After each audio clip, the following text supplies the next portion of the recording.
আপনারা আমাদের তো যে ভূত এফএম পেজটা আছে, এখানে আপনারা দেখতেই পাবেন যে এখানে আমাদের কিন্তু আজকের যে অতিথিরা আছেন তাদের প্রত্যেকেরই একটা মানে ভিডিও আপলোড করা আছে। সুতরাং আপনারা সেখানে গিয়ে কিন্তু কথা মানে দেখতেই পাবেন যে কারা আজকে আছেন। এই পোস্টের নিচে আপনারা লিখতে পারবেন, লাইক দিতে পারবেন, কমেন্ট করতে পারবেন, সবকিছু করতে পারবেন। আমরা যেটা করব সেটা হচ্ছে এই পোস্টের ভেতরে সৃষ্টিও আছে, তো এখানে আপনারা ভিজিট করুন এবং আমরা সৃষ্টির ঘটনাটা শুনে আসি। হ্যাঁ, ধন্যবাদ রাসেল ভাই। আমি হচ্ছে অনেক ছোটবেলা থেকে মানে 2010 থেকে মূলত ভূত এফএম রেগুলার শুনে, আর তার আগে থেকে হরর সিনেমা গল্প টল্প পড়ি। আমার বাবার কাছ থেকে আমি একটা ঘটনা শুনেছিলাম, যেটা তার জীবনের একটা ঘটনা, এবং তার লেখা একটা বইয়ে তিনি লেখালেখি করেন, সেখানে সেটা গল্প আকারে তিনি প্রকাশ করেছিলেন। তো সেই ঘটনাটা আমি বলি। আমার বাবা তিনি হচ্ছে ছাত্র জীবনে ছাত্র রাজনীতির সাথে জড়িত ছিলেন। তো ছাত্র রাজনীতির সাথে জড়িত থাকার কারণে তাকে বিভিন্ন সময় বিভিন্ন জায়গায় গ্রামে কর্মী সংযোগ জনসংযোগে যেতে হতো। তো এরকম একটা ঘটনা, একদিন তাদের পার্টির মিটিং ছিল থানা সদর। তো সেই মিটিংটা শেষ হতে হতে সন্ধ্যা হয়ে যায়। তো সন্ধ্যার পরে সিদ্ধান্ত হয় যে তাদেরকে মিটিং শেষে তাদেরকে একটা গ্রামে বিভিন্ন জনকে বিভিন্ন গ্রামে পাঠানো হবে কর্মী সংযোগের জন্য। তো আমার বাবাকে একটা গ্রামে পাঠানো হয়, সেই গ্রামটার নাম হচ্ছে শাহবাজপুর। সেখানে তাকে যেতে বলা হয়। তো তখন ছিল জানুয়ারি মাস এবং কনকনে ঠান্ডা। তো নেত্রকোনার এলাকার ঘটনা আমি বলছি, নেত্রকোনা জেলায়। তো শাহবাজপুর গ্রামে তিনি যে থানা সদর থেকে যাওয়ার পথে তাকে একটা নদী পার হতে হবে, এবং তারপরে তাকে বেশ অনেকটা পথ হেঁটে তার মাঝখানে একটা ছোট খাল পার হতে হবে। তো বেশ অনেক ঝামেলা পোহানোর পর তাকে আর কি সেখানে পৌঁছতে হবে, এবং তখন শীতের রাত, কনকনে ঠান্ডা এবং চারপাশে কুয়াশা। তো আমার বাবা ভূত পেতে বিশ্বাসী ছিলেন না, সাহসী মানুষ ছিলেন, এবং হচ্ছে তিনি হচ্ছে রাত্রেবেলা, যদিও ওই রাস্তা ধরে কখনো এর আগে তিনি যাননি। তো রাত্রেবেলা তিনি যখন ঘাটে গেলেন, সেখানে তিনি দেখলেন যে অনেকগুলো নৌকা হচ্ছে দড়ি দিয়ে বাঁধা সেখানে। তো যেটা হয় আর কি, যে শীতের সময় নদীর পাড়গুলো অনেক শুকিয়ে যায়, এবং নৌকাগুলো পানি পর্যন্ত নিয়ে যেতে হলে অনেক কষ্ট করে আর কি নিয়ে যেতে হয়। ওইখানে নৌকাগুলো দড়ি দিয়ে বাঁধা থাকতো, যার প্রয়োজন সে রাত্রেবেলা দড়ি খুলে সে নৌকা নিয়ে রাস্তা মানে নদী পার হতে পারতো। তো আমার বাবা সেখানে যাওয়ার পরে তিনি দেখলেন সবগুলো নৌকাই খালি, একটা নৌকাতে একজন লোক বসেছিলেন। তো তার মনে হলো আচ্ছা ঠিক আছে, সেখানে গিয়ে দেখি যাওয়া যায় কিনা। তো সেখানে যাওয়ার পরে, কাছাকাছি যাওয়ার পরে নৌকার ভেতর থেকে সে লোক বলে উঠলো যে কিরে নাতি কই যাব। তো আমার বাবা হচ্ছে চিনতে পারলেন যে তিনি হচ্ছে সম্পর্কে তার নানা হন, এবং ওই শাহবাজপুর গ্রামেরই তিনি বাসিন্দা। তিনি বললেন যে নানা, আমি তো আপনাদের গ্রামে যাব। তখন বলে আচ্ছা আচ্ছা, আমিও আবার ওইখানে যেতে যাচ্ছিলাম, রাতে আবার আমার এখানে আসতে হবে, থানা সদর মানে শহরে আসতে হবে। তো আমি একটা সঙ্গীর জন্য অপেক্ষা করছিলাম, তাহলে চল একসাথে যাই। তো যাই হোক, আমার বাবা হচ্ছে তার নানার সাথে নৌকায় উঠলেন। তারা দুজনে করে নৌকা নদী পার হলেন। তো পার হওয়ার পরে যখন নামলেন, তখন তার নানা তাকে বলছেন যে অমাবস্যার রাত, এমনি জায়গাটা ভালো না, তারপর আবার হাত কাটার খাল আর কি, যে খালটা সেটাকে বলা হয় হাত কাটার খাল। তো বলছেন যে সেখান দিয়ে তো যেতে কি ভয় পাবি নাকি? তো আমার বাবা বললেন না না না, ভয় পাবো কেন? তো নানা তখন বললেন যে ভয় পেলেও সমস্যা নেই, আমি আছি সাথে। তো তারপর থেকে আমার বাবা কিছুটা যেন ভয় পেতে শুরু করলেন, এবং তার মাথার মধ্যে হাত কাটার খাল নিয়ে অনেক কাহিনী প্রচলিত আছে, সেগুলো তার মাথার মধ্যে ঘোরাঘুরি করতে থাকলো। তো তারা দুজন হাঁটছেন, তার মনে হচ্ছে তিনি বোধহয় আরো কারো কোনো অন্য কোনো শব্দ পাচ্ছেন। তো আস্তে আস্তে যেটা হয় আর কি, রাতের বেলা পরিবেশটা একটা থমথমে পরিবেশ, মনের মধ্যে নানা ধরনের চিন্তা চলে আসে, এবং তিনি তখন ভাবতে লাগলেন যে হ্যাঁ, আওয়াজটা হয়তো আমাদের পায়ের আওয়াজ কিংবা আমার নিঃশ্বাসের আওয়াজ, এরকম ভেবে তিনি মনকে প্রবোধ তো এভাবে এগিয়ে যাচ্ছেন। তো খালটার আগে একটা মাঠ, এবং মাঠের এক পাশে একটা নদী, আরেক পাশে হচ্ছে বিল, মাঝখান দিয়ে আর কি, মাঠের মাঝখান দিয়ে একটা খাল এই বিল থেকে নদীর সংযোগটা করে দেয়। তো সেখানে খালটা পার হতে হয়। খালের দিকে যখন নামছেন, তখন তার মনে হলো যে বোধহয় কোনো একটা কিছু শব্দ হচ্ছে তার আশপাশ থেকে, মানে এমন কিছু শব্দ হচ্ছে যেটা সে আসলে ওই মুহূর্তে সহ্য করতে পারছিল না। তার মানে ভয়টা আস্তে আস্তে খুব বেড়ে যাচ্ছে, খালের দিকে নামছে এবং তার ভয়টা খুব বেড়ে যাচ্ছে। তখন তার নানা হঠাৎ করে বলে উঠলেন যে ভয় পাওয়ার কিছু নেই, আমি আছি। তো ঠিক আছে, খালে কিছুটা পানি পার হতে হয় আর কি। তো সেই পানি দিয়ে যখন পার হচ্ছিলেন, তখন তার মনে হলো যে তিনি নুপুরের আওয়াজ পাচ্ছেন। এত রাতের বেলা, তারপর খালের মাঝখানে নুপুরের আওয়াজ পাওয়ার কোনোই সম্ভাবনা থাকার কথা না। তো তিনি আবার মানে এই বিষয়টাতে আরো ভয় পেয়ে গেলেন। তখন হচ্ছে তার নানা বললেন যে ভয়ের কিছু নেই, আমার পাঞ্জাবির পকেটে ম্যাচের কাঠি নাড়াচাড়া করছে। আচ্ছা, তো তিনি কিন্তু জানেন না বা তিনি কিন্তু বলেননি যে তিনি কোনো শব্দ পাচ্ছেন, তার নানা নিজের থেকে উত্তর দিয়ে দিলেন। এই সময়টাতে তার পানি পিপাসা বেড়ে গেল এবং নার্ভাস হলে যেটা হয় আর কি, মানুষের পানি পিপাসা বেড়ে যায়, তিনি এরকম অনুভব করতে থাকলেন এবং তার মনে হচ্ছে এই মুহূর্তে তার পানি খাওয়া খুব প্রয়োজন। তার মনে হচ্ছিল যে খালের যে ময়লা পানি তিনি সেটাই খেয়ে ফেলবেন। তখন নানা বললেন যে ময়লা পানি খাওয়ার দরকার নেই, শরীরের জন্য ভালো না। তো তিনি আরো ভয় পেয়ে গেলেন এবং তার তখন একদম তার নিশ্চিত যে তার পেছন পেছন কেউ একজন তাকে ফলো করছেন, কিন্তু তার কোনো সাহস হলো না যে পেছনে ফিরে তিনি দেখবেন যে আসলে কি হচ্ছে। তো তারপর তারা কতক্ষণ ধরে যে আসলে তারা খাল পার হলেন, তার এসে আমার বাবা তিনি বলেছিলেন যে তার নিজেরও আসলে মনে নেই যে ঠিক কতক্ষণ, মনে হচ্ছে অনন্তকাল ধরে আর কি তারা খাল পার হলেন। তো খাল পার হয়ে তারা ওই পারে গেলেন। তারপর আরো অনেকটুকু রাস্তা হাঁটতে হলো। তার সেই আতঙ্কিত অবস্থাতে হাঁটতে হাঁটতে একটা গাছের নিচে আসার পর তার নানা বললেন যে আচ্ছা ঠিক আছে, তুই তোর কাজে চলে যা, আমি হচ্ছে এখানে আমার একটা কাজ আছে, তুই কাজ শেষ করে এখানে আসবি, আমিও এখানে আসবো, পরে একসাথে দুজন শহরে চলে যাব, যেহেতু আমার বাবারও ব্যাক করতে হবে বাসায়।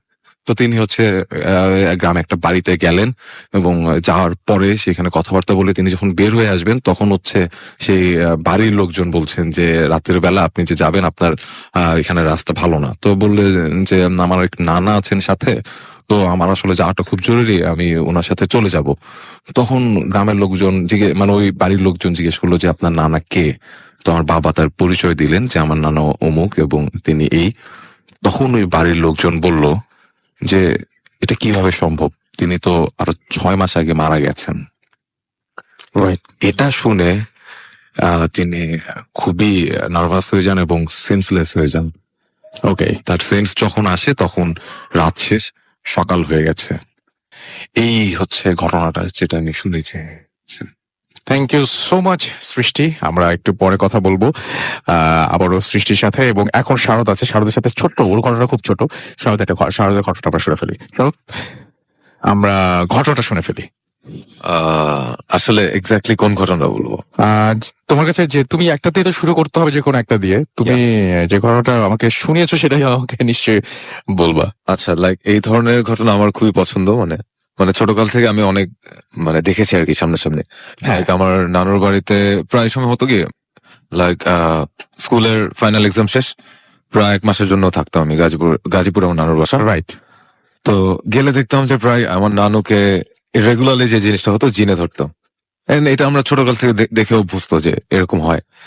হঠাৎ করে ডিফারেন্ট ধরনের কথাবার্তা বলতে থাকে বা ডিফারেন্ট একটা ভয়েসে উনি কথা বলেন। অনেক সময় বেসিক্যালি হয় যেটা শনিবার বা মঙ্গলবার এই জিনিসটা বেশি হয়। সন্ধ্যার পরে তাকে আর খুঁজে পাওয়া যায় না। একটা টাইমে উনি বাসায় ব্যাক করেন, তখন জাস্ট চোখ দুটো দেখেছি না জানা যে এটা আসলে তার চোখ। তো আমি ফার্স্ট এরকম একটা ঘটনা হয়েছিল, এটা আমি বলছি। আমার নানুর সাথে আমি রাতে ঘুমিয়েছিলাম, 2টা-2:30টার দিকে হঠাৎ করে শুনলাম যে জোরে হাসার শব্দ। মানে ইটস লাইক হিউম্যান, মানুষের হাসি এরকম হয় না আর কি, আসলে এভাবে হাসির শব্দ হচ্ছে। আমি নানুর দিকে তাকালাম, আর সাথে সাথে তার শাড়ির আঁচলটা তার পুরো মুখটার মধ্যে পেঁচানো শুরু করলো, একদম উইথ কারো হেল্প ছাড়াই অটোমেটিকলি শাড়িটা মুখে পেঁচাচ্ছে আর কি। তো আমি নিজে চোখে দেখেও আমি বিশ্বাস করতে পারছিলাম না আসলে কি এটা হচ্ছে। না, আসলে হচ্ছিল, শাড়িটা মুখে পেঁচিয়ে গেল। এরপরে হচ্ছে নানু তার হাত দিয়ে তার মুখে স্ক্র্যাচ করা শুরু করলো। এটা একদম মানে চোখের সামনে ঘটছে। আমি একদম আমি নিজে দেখেছি চোখে, একদম মানে নিজের চোখের সামনে দেখা ঘটনা। আমি তখন ক্লাস 9-এ পড়ি। আমার মুখ দিয়ে কোনো সাউন্ড বের হচ্ছিল না। নানি হাসছে কন্টিনিউয়াসলি, মুখে স্ক্র্যাচ করছে, নিজের মুখে নিজে স্ক্র্যাচ করছে নিজের হাত দিয়ে। আর আমি জাস্ট ট্রাই করছি যে চিৎকার করে কাউকে ডাকবো, কিন্তু আমার ভয়েস থেকে কোনো শব্দ বের হচ্ছে না। জাস্ট আমি ট্রাই করে যাচ্ছি শব্দ বের হবে, কিন্তু কোনো শব্দ বের হচ্ছে না। তো একটা টাইমে আন্টি হাসির শব্দ শুনে আন্টি তার রুম থেকে চলে আসলো, এসে অনেক সূরা পড়লেন, আয়াতুল কুরসি ইয়াসিন সূরা পড়ে কিছু একটা করলেন। এরপরে হচ্ছে নানি নর্মাল হলো আর কি। একটা টাইমে আমি তাকালাম, একটা আলনা ছিল রুমটার মধ্যে, আলনার এক পাশে মানে গুজবাম্প হচ্ছে আর কি, মনে করে অ্যাটলিস্ট 7 ফিট লম্বা একটা দানব বলা যায়। তার সারা শরীরের লোম, ফেসেও লোম, একদম তোমার চোখের সামনে। একদম আমি জাস্ট দেখলাম কয়েক সেকেন্ডের জন্য। আমি তাকানোর পরে সে আমাকে জাস্ট আঙ্গুল দিয়ে দেখালো চুপ করতে বললো। এরপর আমি সেন্সলেস হয়ে গেলাম। সকালবেলা দেখলাম এই ঘুম থেকে উঠছি, খুবই খুবই জ্বর আমার, And সবাইকে এক্সপ্লেন করলাম, সবাই জাস্ট ইগনোর করার চেষ্টা করতেছে, না না কিছু হয় না, এরকম কিছু হয়। বাট আমার স্পষ্ট সব মনে ছিল যে কি কি হয়েছে তখন। আচ্ছা, তোমার তখন একদম পুরোপুরি সবকিছু মানে মানে স্পষ্টভাবে মনে পড়ছে, মানে তুমি মানে পুরোপুরি সজাগ, এটা বলতে চাচ্ছ? হ্যাঁ। তো এই ছিল হচ্ছে আমাদের সৃষ্টি এবং শারদ, দুজনের নামই এস দিয়ে শুরু, না? দুজনের নামের সাথে মিল আছে কিন্তু। তো যাই হোক, দুজনের ঘটনা আমরা শুনলাম। এখন আমাদের এই প্ল্যানটা কি, ফ্রাইডে দ্য 13th বা ব্ল্যাক ফ্রাইডে যেটাই বলি না কেন, এই ফ্রাইডেতে কি স্পেশাল আপনাদের জন্য? আমি দেখতে পাচ্ছি যে অনেকেই এই ঘটনা যেটা শুনলেন দুজনের কাছে, সেই ঘটনার প্রশংসা করছেন আপনারা ফেসবুকে, এবং অনেকেই বলছেন যে ঘটনা শুনে অনেক ভালো লেগেছে। তো আমি পরিচয় করে দিচ্ছি আপনাদের সাথে সৃষ্টি এবং শারদকে, যারা আগামী বৃহস্পতিবার থেকে অর্থাৎ নেক্সট থার্সডে থেকে আপনাদের সঙ্গে থাকবে, এবং আপনাদের সঙ্গে থাকবে রাত 11টা থেকে 2টা পর্যন্ত। এবং তারা কি করবেন আসলে, বেসিক্যালি তারা ভূত এফএমের মতন কিছু করবেন না, কিন্তু ভূত এফএমের ফ্যান তারা। আর ভূত এফএমের ফ্যানদের জন্য রয়েছে ভূত এফএম ফ্যান ক্লাব, আপনারা সবাই জানেন, যেটা হচ্ছে হরর ক্লাব নাম দিয়েছি আমরা, তাই না? এবং দীর্ঘ সময় ধরে এই হরর ক্লাব চলে এসছে, এবং বাংলাদেশের বিভিন্ন জায়গায় বিভিন্ন অ্যাক্টিভ হরর ক্লাব রয়েছে, সেগুলোকে তো সজাগ করতে হবে, এবং তাদেরকে একটা সবাই মিলে একটা এক প্ল্যাটফর্মে এসে আমরা ঘটনা শেয়ার করব, আমাদের দুঃখ, আমাদের আশা, আমাদের ভয়, আমাদের সবকিছু আমরা যেখানে শেয়ার করতে পারবো। মানে দুঃখ বললাম এই জন্য যে অনেকের ঘটনা শেয়ার করা হয় না হয়তো ভূত এফএমে, কিন্তু হরর ক্লাবে এই ধরনের কোনো বাধা নেই। ক্লাবে এসে তো সবাই ঘটনা শেয়ার করতে পারবেন, তাই না? সুতরাং দেখা যাবে যে অনেক মানে একদম মন খুলে আপনার ভয়ের ঘটনা বা আপনার অলৌকিক ঘটনা বা আপনার যেটা হচ্ছে মানে একদম খুব ন্যাচারাল না এরকম ঘটনা আপনি বলতে পারবেন সেখানে। এবং সেই সাথে আরো অনেক কিছু থাকবে যেগুলো আসলে বৃহস্পতিবার আগে বলা অসম্ভব। সুতরাং বৃহস্পতিবার পর্যন্ত আপনার সেজন্য ওয়েট করতেই হবে, এবং বৃহস্পতিবার রাত 11টা থেকে সৃষ্টি এবং শারদ আপনাদের সঙ্গে থাকবেন। আর যে শোটা নিয়ে থাকবেন সেই শোটা হচ্ছে ভূত এফএম হরর ক্লাব, সেটা আপনাদের শো, যেখানে আপনারা পার্টিসিপেট করবেন, আপনারা সরাসরি কথা বলতে পারবেন, এখানে এসে মানে আপনাদের ঘটনা শেয়ার করতে পারবেন সবার সাথে, আরো অনেক কিছু। প্লাস দুজন আপনাদের কাছে যাবেন, সৃষ্টি এবং শারদ, এবং আপনাদের সাথে কথা বলবেন, আপনাদের যে ঘটনাগুলো আপনাদের কাছ থেকে কালেক্ট করে নিয়ে আসবেন। এবং বিভিন্ন হরর ক্লাব যারা রয়েছে তাদের জন্য এটা একটা বিরাট সুখবর, এই হ্যালোইন এই মাসের শেষে এবং সেই তার আগেই দেখবেন যে বিভিন্ন হরর ক্লাব অ্যাক্টিভ হয়ে গেছেন, এবং আপনারা কিন্তু গোছাতে শুরু করুন। এবং আগামী বৃহস্পতিবার আপনারা রেডি হয়ে যান 11টায়, এবং সবাই কে কি প্রস্তুতি নিয়েছেন সেটা জানাবেন সৃষ্টি এবং শারদকে। যেটা সবচেয়ে বড় কথা সেটা হচ্ছে অফকোর্স আমিও থাকবো সেখানে, সো নো ওয়ারিজ। আমরা চলে যাব ছোট্ট একটা বিরতিতে, এবং বিরতির পরে আবারও ফিরে আসছি। সেই পর্যন্ত আমাদের সঙ্গেই থাকুন, এবং আশা করব যে পুরোটা মুহূর্ত আমাদের সঙ্গে থাকবেন। আপনারা শুনছেন রেডিও ফুর্তি 88 FM। আমি রাসেল আছি সাথে, এবং আমার সাথে রয়েছে সৃষ্টি এবং শারদ। আজকে ফ্রাইডে দ্য 13th, আমাদের গেস্ট নিয়ে আমরা কিছুক্ষণের মধ্যেই বাকি ঘটনাগুলো শুনবো। Till then stay tuned to radio Foorti 88 FM and do ফুর্তি। The night comes alive with Gramophone.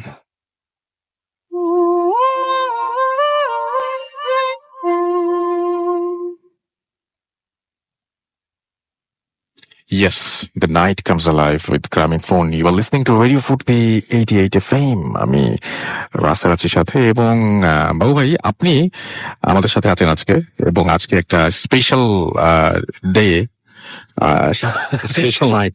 Special night, right? আমি ডে বলে ফেলেছি। এখন ব্যাপারটা হচ্ছে আপনি আমাদের বাংলাদেশে এতটা টের পাওয়া যায়, বাট আপনি দীর্ঘটা সময়, অনেকটা সময় ইউএসএ তে ছিলেন, জি জি। এবং সেইখানে অনেকেই আমরা দেখেছি যে আমাদের চাইতে অনেক বেশি রকমের এই ব্যাপারটা নিয়ে মানে কি বলবো, যে মানে এটা কি গোড়ামি বলবো না কি বলবো আমি জানি না, বাট অনেক কিছুতে ভোগে।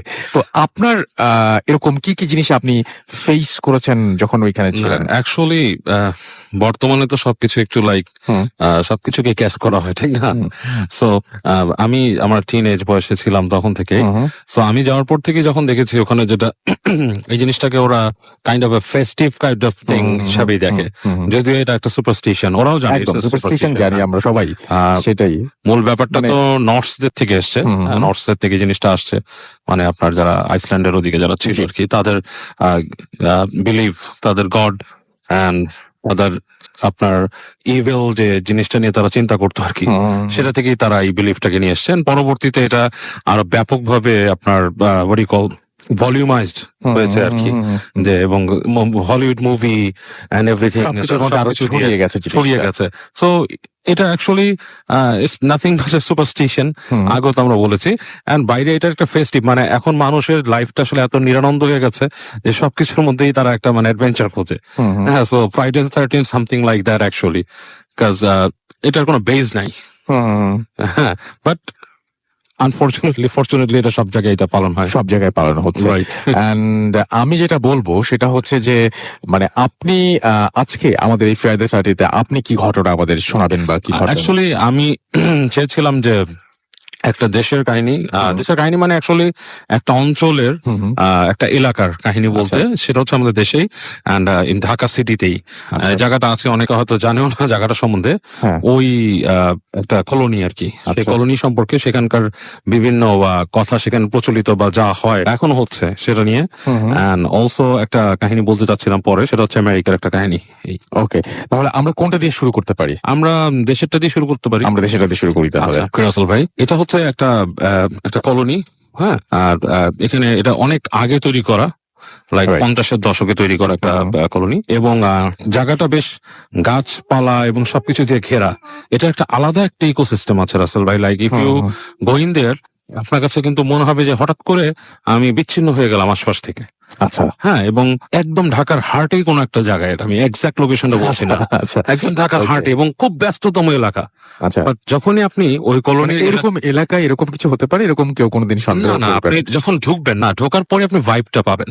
আচ্ছা, অ্যাকচুয়ালি যারা এটা শুনছেন, যদি ওই এলাকার কেউ শুনেন, তারা সাথে সাথে এটা ডিটেক্ট করে ফেলবেন। যখন বলতে শুরু করবেন জি, জি। ঘটনাটা ডেফিনেটলি। হ্যাঁ, আমার- কলোনির যে এন্ট্রান্সেই একটা গাছ আছে, বেশ পুরনো গাছ। ওই গাছটা দিয়ে শুরু করি। গাছটা অনেক পুরনো রাসেল ভাই, আচ্ছা অনেক পুরনো একটা গাছ। এবং ওই গাছের পাশে যেই অ্যাপার্টমেন্টটা আছে, সেখানকার মানুষ কিছু মানে উদ্ভট জিনিসপত্র দেখতো। হ্যাঁ, মনে হতো গাছের উপর কেউ বসে আছে আচ্ছা রাত্রেবেলা। হ্যাঁ, এবং গভীর রাত হলে জায়গাটা কেমন একটা অন্যরকম একটা পরিবেশ ওখানে তৈরি হতো। এবং ঠিক গাছের অপোজিটের পাশে একটা ডাম্পস্টার আছে। হ্যাঁ, আচ্ছা। ওখানেই সব ময়লাগুলো এনে ওখানে ফেলে। গাছটা এর জন্য বেশ হরিফিক। আচ্ছা তো অনেকে অনেক কিছু দেখার পর একদিন ওই পাশের অ্যাপার্টমেন্টের লোকটা সিদ্ধান্ত নেয় যে গাছটা কেটে ফেলবে। আচ্ছা, তো উনি গাছ ঢাকা শহরের মধ্যেই কিন্তু ঢাকা শহরের মধ্যে, রাইট, ঢাকা শহরের মধ্যে বলতে প্রাণকেন্দ্রে। হার্ট অফ দ্য ঢাকা হ্যাঁ, সিটি বলতে, প্রাণকেন্দ্রে। যেখান থেকে Right. সবকিছু খুব অ্যাক্সেসিবল। এমন কিছু এলাকা আছে যেখান থেকে আপনি চাইলেই যে কোনো বাংলাতে জায়গায় যেতে যেতে পারেন, পারবেন, চাইলে আপনি এলিফ্যান্ট রোড যেতে পারেন, চাইলে আবার এদিকে সবাই বনানী বুঝে গেছেন। রাইট, না, আমি চাই মানুষ একটু হ্যাঁ। ওই জায়গাটা ইন্টারফেয়ার করুক। আচ্ছা এর জন্য একটু ক্লু দিচ্ছি, বাট স্পেসিফিকলি বলছি না। ওই যে গাছটা কাটার সিদ্ধান্ত নেয় অ্যাপার্টমেন্টের লোকটা, এবং উনি একদিন গাছটা কাটতে যায় এবং ভোরবেলা কাজ শুরু করে উনি, ঠিক ফজরের নামাজের পরে। আচ্ছা। So what happened, উনি যখন গাছটা কাটা শুরু করলো, ফার্স্টে একটা কুড়াল নিয়ে কোপ দিল, দ্বিতীয়টা দিল, একটু পরে তিনি বেহুশ হয়ে গেলেন, ওখানে ঠাস করে পড়ে গেলেন পুরা। এবং মানুষজন যারা জানতো না, তারা শব্দ পেলো একটা, দেখলো গাছ নিয়ে পড়ে আছে। বেরিয়ে এসে দেখলো যে উনি পড়ে আছে ওখানে কুড়াল নিয়ে। তো ওনাকে আপনার বাসায় নিয়ে গেল, পানি দেওয়া হলো, ই করলো। তারপর উনি বলল, যেটা উনি যখন গাছটা কাটতে যায় তখনও বেশ অন্ধকার ছিল জায়গাটা। তো উনি নাকি দেখে গাছের ভেতর থেকে বেশ কালো একটা কিছু, মানুষের অবয়ব টাইপের, এসে ওনাকে জাপটায় ধরছে। আচ্ছা এবং উনি সাথে সাথে আপনার ফেইন্ট হয়ে যায় আর কি। এরপর গাছ কাটার পরিকল্পনা বাদ, এবং এরকম ছোটখাটো জিনিস অনেক ওই গাছের কাছে এক্সপিরিয়েন্স করে। তো ওই গাছ তো হচ্ছে এন্ট্রান্সে। তো কলোনিতে যখন আপনি ঢুকবেন, ঢোকার পরপরই কিন্তু একটু পরেই দেখবেন আপনি পুরানো একটা কলোনি, ডান দিকে বাম দিকে একটু আপনার গাছপালা টাইপের। ঢোকার পর একটা জায়গা আছে ডান দিক দিয়ে ঢোকার সময় কলোনির মাঝখানে, সেখানে ওই সিঁড়ি ঘর, যেটা বিল্ডিং এ ওঠার জন্য যে সিঁড়ি ঘর আর কি, সেই জায়গাটাও কেমন স্পুকি টাইপের আসলে, অন্ধকার হয়ে থাকে। এবং ওই ভেতরে যে লাইট পোস্ট গুলো, সেগুলো কিন্তু এখনো নিয়নের আলো জ্বলে, লাইক টিউব লাইট, আগের আমলে যেরকম জ্বলতো সেরকম টিউব লাইট। গাছপালা আছে প্রচুর, জঙ্গল, মানে একটা জঙ্গলের মতো অবস্থা ভেতরে, যেটা বলছি আমি যে আলাদা একটা ইকোসিস্টেমের মতো। তো ওইখানে অনেকেই নাকি দেখছে মাঝখানে আর কি, যে একটা মানুষ লাইক গায়ের মধ্যে কম্বল দিয়ে বসে থাকলে যেরকম, সেভাবে গভীর রাতে বসে থাকে। এরকম একজন লোক আপনার রাতের বেলা সে উঠতেছিল সিঁড়ি দিয়ে, এবং সে হঠাৎ করে দেখে এরকম কম্বলের মতো একটা মানুষের মতো বসা। সে ঘুরে যখন তাকায় তার দিকে, তারপর কিন্তু সে বেহুশ হয়ে যায়। এবং এরপর থেকে ওই লোকটা কিন্তু বেশ আপনার পজেস টাইপের, প্রায় তার এরকম দাঁতে দাঁত লেগে যায় এবং বিভিন্ন কিছু দেখে, এবং সে একটু অ্যাবনর্মাল হয়ে গেছে। আর ওই যে গাছ কাটতে গেছিল রাসেল ভাই যে অ্যাপার্টমেন্টটায়, ওইটাই ওই অ্যাপার্টমেন্টে যারা থাকতো তাদের মধ্যে একটা ছেলে কিন্তু পরে আত্মহত্যা করে, মানে তাদের একজন ছেলে, and without knowing any reason, ঠিক আছে। আর ওই অ্যাপার্টমেন্টের আরো কিছু কাহিনী, যেমন ওই অ্যাপার্টমেন্টের একদম কলোনি যে শেষের দিকের অ্যাপার্টমেন্টে, ওটাতে একটু এক্সটেনশন আছে মানুষের, ধরেন আলাদা নিচতলায় বাড়ি করা, ওখানে টিনের চাল দেওয়া। তো ওই পাশে যে থাকে আর কি, তার মুখ থেকে শোনা, আমার একজন ফ্রেন্ড বলছে যে ওদের বাড়িতে আপনার রাতের বেলা হঠাৎ করে মনে হয় যে ছাদের উপরে খুব ভারী কোনো মানুষ ধুমধাম শব্দ করে হেঁটে যাচ্ছে টিনের চালের উপর দিয়ে। তো ওরা একবার ও আর ওর আব্বা একদিন বের হয়েছে রাত্রেবেলা এরকম শব্দে, রাত্রে ধরেন 1টা 12টা 1টার দিকে মনে হচ্ছে ধুমধাম শব্দ হচ্ছে, বের হয়েছে, বের হয়ে যখন তাকায় দেখছে উপরে, দেখে কেউ নাই, কিন্তু একটু আগে মনে হচ্ছে ছাদ কেউ ভেঙে ফেলতেছে, এরকম তখন তাই মনে হয় এরকম শব্দ। আচ্ছা, তো এরপর থেকে শব্দটা হঠাৎ থেমে যায়, হঠাৎ হয়। তো বেশ কিছুদিন আগে, মানে খুব রিসেন্ট টাইমের একটা কাহিনী, যে এরকম ছাদের উপরে মনে হচ্ছে যে কেউ ভেঙে ফেলতেছে, মানে খুব ভারী, ধরেন একজন মানুষ যদি বেশ ধরেন তার ওজন যদি 200-300 কেজি হয়, লাইক একজন রেসলারের মতো একজন মানুষ ওখান থেকে দৌড়াচ্ছে, প্রচন্ড শব্দে টিনের চালে, এবং মনে হচ্ছে যে টিনের চালটাকেও টান দিয়ে ছিঁড়ে ফেলতেছে মাঝখান থেকে। আচ্ছা, এরকম শব্দ, এবং গভীর রাতে, রাত তখন বাজে 3টা। আচ্ছা, তো তখন আমার ওই ফ্রেন্ড ঘুম থেকে উঠে যায়, উঠে এগুলো শব্দ শুনে ও বেরোতে চায়, তোর বাবা বেরোতে দেয় না তাকে, বলে যে তুই বের হইস না, হ্যাঁ এখানে অন্য কিছু আছে, সমস্যা আছে, তো বেরোতে দেয় না। তো এর আগের দিনের কাহিনী, এরকম শব্দ তাদের বাসায় আগের দিনও হয়েছিল। কেন বেরোতে দিল না ওই আঙ্কেল, কেন না করলো, কারণ এই শব্দ যখন এরকম হয়েছে এর আগের দিন, তখন পর ওই যে উনি বের হয়নি, উনি জিজ্ঞেস করছিল ওনাদের সামনেই আর একটা অ্যাপার্টমেন্টে একটা ছেলে থাকে, তাকে জিজ্ঞেস করছিল যে বাবা এখানে রাত্রে শব্দ হয়েছে, তোমার বাসা তো সামনেই, তুমি কিছু দেখছো? বলে জি আঙ্কেল, আমি শব্দ দেখছি, শব্দ শুনছি।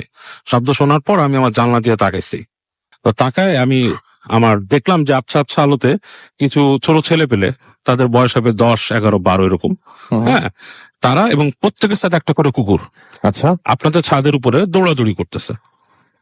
তো আমি আমার হাতে ফ্ল্যাশ লাইট ছিল, মানে বাসা ছিল, নিয়ে এসে ফ্ল্যাশ লাইট মারছি, মেরে পুরো স্পষ্ট কিছু দেখি নাই, বাট দেখলাম যে মনে হচ্ছে দৌড়াচ্ছে এরকম, সাথে কুকুর এবং মানুষ। এবং আমি তখন কি করছি, মনে করছে ঘটনাটা কি, রাত বাজে 3টা, এরকম সময় এরকম তো দৌড়ানোর কথা না, রাইট। তখন সে কি করছে, তার অ্যাপার্টমেন্ট থেকে বের হয়েছে, নিচে আসছে, নিচে এসে যখন লাইট মারছে কিচ্ছু নেই, পুরো জায়গাটা ফাঁকা। ওই জায়গাটা রাসেল ভাই আসলে হন্টেড। আমি নিজে ওখানে কিছু ভাইব পেয়েছি, যেমন আমি ওখানে গেলে দেখি যে অনেক সময় দেখি একটা কালো বিড়াল থাকে, মাঝে মাঝে আসে, এসে তাকিয়ে থাকে, এবং অনেক সময় দেখা যায় ওর দিকে তাকালেও নাই। তো এরকম আরো কিছু ওই জায়গাটায় ঘটে, জায়গাটা বেশ হন্টেড একটা মানে এরিয়া, অনেক আগে তৈরি, এবং আমার মনে হয় মোটামুটি বেশ অনেকটা ইতিহাস ওখানে বহন করতেছে জায়গাটা। রাইট, তো এই ছিল বাবু ভাইয়ের এখনকার মতো ঘটনা। আমরা আবার একটা ঘটনা ফিরে আসবো, আমাদের সঙ্গে আরো একজন অতিথি আছেন, তার ঘটনায় আমরা যাব। তবে তার আগে আমরা একটু পড়ে আসতে চাই কিছু আমাদের যারা আপনারা যারা লিখছেন, আজকে লিখছেন এমডি মমিনুল ইসলাম, আজ ব্ল্যাক ফ্রাইডে, ইয়েস, আমরা সেটা নিয়ে আলোচনা করছিলাম। ফরহাদ আহমেদ ফরহাদ আমাদের লিখেছেন যে এমডি রাহেল আমাদের সাথে আছেন, আমাদের সাথে আছেন মাহাদি খান রাকা, আমাদের সাথে আছেন মাহফুজ আক্তার সুমি। এছাড়াও আমি দেখতে পাচ্ছি আমাদের যে ফুর্তির যে পেজটি রয়েছে, সেই ফুর্তির পেজে অনেকেই লিখছেন। এখানে প্রিন্স কাউসার আমাদের সাথে আছেন, দেখতে পাচ্ছি প্রান্ত আমাদের সাথে আছেন, আহমেদ মামুন সহ আরো অনেকে। তো আমরা এই মানে যেগুলো আপনারা লিখছেন, এগুলো তো আমরা এখন কিছু কিছু পড়তে পারছি, বাট ইনশাল্লাহ আমরা যখন থার্সডে থেকে যখন স্টার্ট করব, তখন আমরা এগুলো একটাও বাদ দিব না, ইনশাল্লাহ যতটা পারি ততটা পড়ে শোনাবো। এখন চলে যাবো আমরা ঘটনায়। আমাদের সঙ্গে অতিথি হিসেবে আছেন আরো একজন, আপনার নামটা প্লিজ একটু বলবেন, তারপর আপনার ঘটনায় যাব আমরা। So hello everyone, my name is Priyankari. জি, আমরা তাহলে ঘটনায় যাই। Alright, so because it is Friday the 13th, I'd like to actually talk about some ghost rituals that I have seen on the internet or I've heard from a lot of people. আচ্ছা, And a few of these rituals are actually from Japan. And one ritual I'd like to talk about would be Oyobi Sagashi, or the thumb game, which is actually quite famous in the youth circles in Japan. And this game involves taking 10 players, and each of these players have to form a circle, and they have to join their thumbs together. Like the left thumb goes around the next person's right thumb, that person's left thumb goes around someone else's right thumb, and it goes on like that until it forms a circle of 10 people. And what Awesome. they do is that they close their eyes and they start chanting Oyobi Sagashi, the thumb game. That's the meaning of the Japanese name. And in this way, they evoke the ritual to start. They are basically in a trance now. And in this trance, they're transported into a Western style villa where a woman was murdered actually, and her body parts were all severed and scattered around the villa. The police found all their body parts except for the woman's left thumb.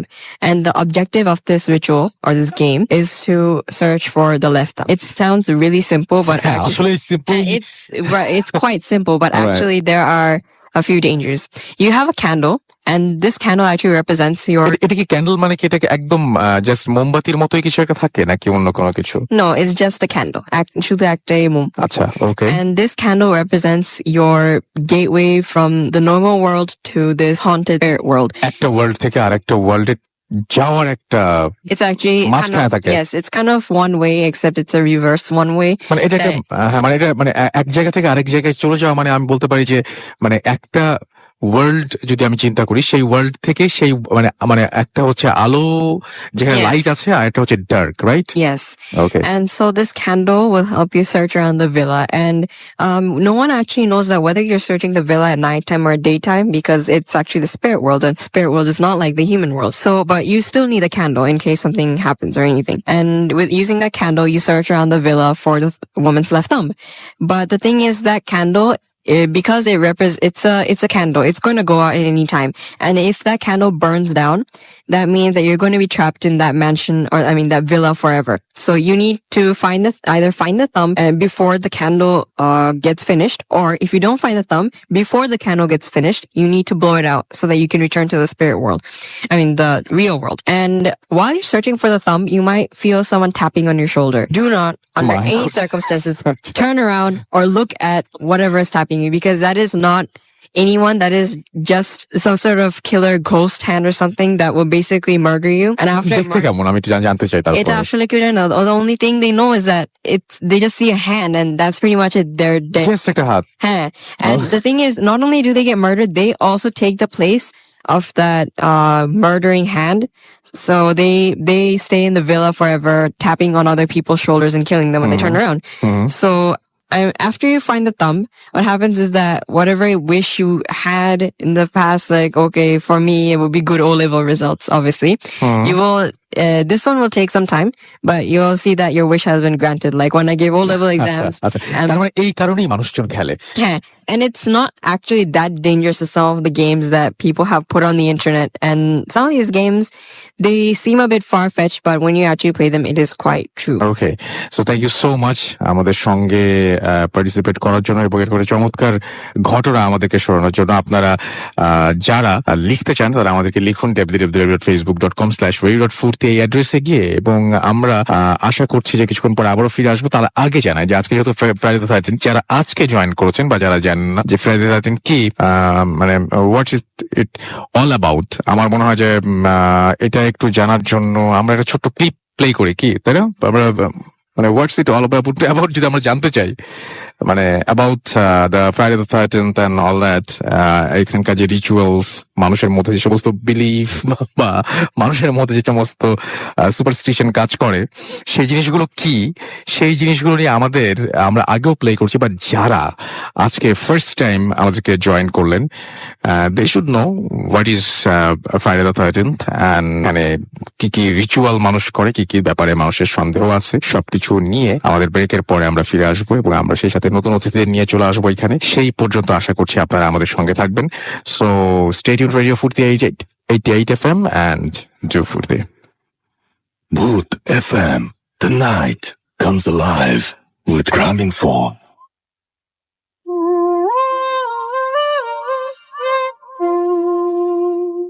Friday the 13th. Friday the 13th বা black Friday কি শুধুই কুসংস্কার, নাকি সত্যি দিনটার আলাদা কোনো বিশেষত্ব আছে? গত ফেব্রুয়ারিতেই একটা শুক্রবার কাটালাম আমরা, যেদিন তারিখটা ছিল 13। সবকিছু কি প্রতিদিনের মতোই ঘটেছিল সেদিন, নাকি দিনটি অশুভ ছিল আপনার জন্য? একটু মনে করার চেষ্টা করুন। যদি ধরে নেন যে শুধু একটা ওয়েস্টার্ন সুপারস্টিশন, তাহলে এক্ষুনি মাথা থেকে সব চিন্তা ঝেড়ে ফেলুন। যদি মনে করেন ফ্রাইডে দ্য 13th সম্পর্কে জানা মানে শুধু শুধু টেনশন বাড়ানো, তাহলে শোনা বন্ধ করুন। আর যদি সত্যি এই দিনটি নিয়ে কোনো কৌতূহল থাকে, শুধু তাহলেই জেনে নিন এই দিনটির খুঁটিনাটি। The interviews. গত মাসে আমরা আপনাদের কাছে জানতে চেয়েছিলাম কে কে বিশ্বাস করেন ফ্রাইডে দ্য 13th অশুভ। কেউ বিষয়টি স্রেফ একটা কুসংস্কার বলে যেমন উড়িয়ে দিয়েছেন, তেমনি কেউ কেউ এদিনে জীবনে ঘটে যাওয়া কিছু নেগেটিভ ঘটনার সাথে দিনটির সাদৃশ্য খুঁজেছেন বা খারাপ কিছু ঘটার জন্য দিনটিকে দায়ী করেছেন। কেউ কেউ জাস্ট অধৈর্য হয়ে অপেক্ষা করেছেন পরবর্তী ঘটনা শোনার জন্য। আমরা আমাদের কাছের কিছু মানুষের কাছে জানতে চেয়েছিলাম এই দিনটি সম্পর্কে। চলুন শুনে আসি তারা কি বলে। ফ্রাইডে দ্য 13th তো একটা হরর ফিল্ম, ওই যে জেসন, ওই জেসনের মুভিটা, তাই না? Friday the 13th, I don't know. আমি আসলে হিস্ট্রিটা জানি না, বাট আমি জাস্ট জানি যে Friday the 13th মানে কোন একটা কুফা আছে definitely. So yeah, Friday the 13th এটা আবার কি? নর্মালি ফ্রাইডে আমাদের জন্য অনেক অসপিশিয়াস একটা দিন, আমরা অনেক ভালো মনে করি, মঙ্গল মনে করি এই দিনটাকে। কিন্তু যখন 13th এটার সাথে অ্যাড হয়, 13th ফ্রাইডে, তখন কিন্তু খুব ভয়ানক একটা ব্যাপার হয়ে যায়, ভয় লাগে, স্পেশালি বিকজ ব্ল্যাক ফ্রাইডে কিন্তু এখান থেকেই এসেছে, আর 13 is very unlucky number. So সব মিলিয়ে কিন্তু ব্যাপারটা খুবই বলতে পারি ভৌতিক। ফ্রাইডে দ্য 13th তো ব্ল্যাক ফ্রাইডে, না না, এইসব নিয়ে আমি একদমই কথা বলতে পছন্দ করি না। This is basically when Jesus was crucified. জীবনে যে কোনো মুহূর্তে যে কোনো দুর্ঘটনা ঘটতে পারে, কিন্তু এই দিনটিতে কোনো দুর্ঘটনা ঘটা মানেই দিনটিকে দায়ী করা। The history. এবার চলুন জেনে আসি পশ্চিমা পৃথিবী কিভাবে এই দিনটিকে নিয়ে। গ্রেগরিয়ান ক্যালেন্ডার অনুযায়ী কোনো মাসের কোনো একটি শুক্রবার যদি 13 তারিখে গিয়ে পড়ে, তাহলে সেটাকে বলা হয় ফ্রাইডে দ্য 13th বা ব্ল্যাক ফ্রাইডে। বলা হয় মধ্যযুগ থেকে এই দিনটিকে সবাই অশুভ হিসেবেই ভেবে থাকে। উদাহরণ হিসেবে প্রথমেই আসে যীশু খ্রিস্টের লাস্ট সাপারের কথা। গুড ফ্রাইডে ঠিক আগের রাতেই মন্ডি থার্সডেতে খাবার টেবিলে উপস্থিত ছিলেন 13 জন ব্যক্তি, যাদের ভেতরে জুডাস ছিলেন পার্টির 13 নম্বর সদস্য। এবং পরের দিন যীশু খ্রিস্টকে কিভাবে ক্রুসিফাই করা হলো তা তো আপনারা সবাই জানেন। বাইবেলে আরো বলা আছে যে এই দিনটিতেই নাকি ইভ অ্যাডামের হাতে নিষিদ্ধ ফলটিও তুলে দিয়েছিলেন। তারপরে যেমন ফ্রাইডে দ্য 13th অক্টোবর 1307 শত নাইট টেম্পলার্সরা ফ্রান্সে কিং ফিলিপ দি ফোর্থ দ্বারা অ্যারেস্টেড হন। এমন আরো অনেক ঘটনাই আপনি খুঁজে পাবেন ইতিহাসে।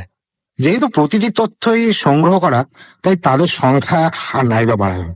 অনেক বিজ্ঞজনদের ফ্রাইডে দ্য 13th বা ব্ল্যাক ফ্রাইডে নিয়ে ধারণা কিন্তু পুরোটাই উল্টা। অনেকেই মনে করেন যে 19th সেঞ্চুরির আগে ফ্রাইডে দ্য 13th বা ব্ল্যাক ফ্রাইডে সম্পর্কে কোনো লিখিত তথ্য নাকি খুঁজেই পাওয়া যায় না। আবার অনেকে মনে করেন এইটি প্যারাস্কেভিডে ক্যাট্রিয়া ফোবিয়া মানে ও মাই গড নামে জাস্ট একটা ফোবিয়া, মানে বুঝছেন তো, একটা ভয়, ফোবিয়া। যেমন ড্যান ব্রাউনের 2003 সালের নভেল দা ভিঞ্চি কোডে, বা জন জে রবিনসনের 1989 যে ওয়ার্কটা ছিল born in blood, the secrets of freemasonry, বা মরিস ড্রুয়নের হিস্টোরিক্যাল যে নভেল সিরিজগুলো আছে দি অ্যাকাস্ট কিংস, এর মতন কিছু বই এই নাইট টেম্পলার্স এবং এই ফ্রাইডে দ্য 13th সুপারস্টিশনটাকে মেলানোর চেষ্টা করেছে। যদিও অনেক এক্সপার্টরাই মনে করেন এই কোরিলেশন গুলো আধুনিক সময় খুঁজে বার করা। এছাড়াও অনেকে মনে করেন যে 1307 সালে প্রকাশিত টমাস ডাব্লিউ লসনের পপুলার যে নভেলটা ছিল ফ্রাইডে দ্য 13th এর কারণেই এই সুপারস্টিশনটা অনেকের মনে ছড়িয়ে পড়েছে। বইটিতে একজন অসৎ ব্রোকার এই সুপারস্টিশনকে কাজে লাগিয়ে ওয়াল স্ট্রিটে একটা প্যানিক সৃষ্টি করে। আমেরিকায় 8% মানুষ ভয়ে রয়েছেন এই দিনটিকে নিয়ে। আচ্ছা, এই দিনটির কোনো সুফল আছে কি? অবশ্যই, দেখি আমরা। Flip side of Friday the 13th. 1993-তে ব্রিটিশ মেডিকেল জার্নালে প্রকাশিত জার্নালের তথ্য অনুযায়ী 13 তারিখের শুক্রবারের জন্য অন্য দিনের চাইতে সড়ক দুর্ঘটনার মতন বিষয়গুলো নাকি বেশি ঘটে। অন্যদিকে 2008 সালে প্রকাশিত Dutch centre for insurance statistics বলছে এই দিন নেদারল্যান্ডে অন্য দিনের চাইতে যেমন অ্যাক্সিডেন্টের সংখ্যা কমে যায়, তেমনি চুরি এবং অগ্নিকাণ্ডের ঘটনাও নাকি কম ঘটে। দিনটিকে অশুভ ভাবার কারণেই অনেকে এই দিনটিতে বাড়ি থেকে বেরোনি না, একটু বেশি সতর্ক থাকেন। ড্রাইভ করলেও সেটাও করেন খুব সাবধানে। এখন নানা মানুষের তো নানা মত থাকেই। Confusion.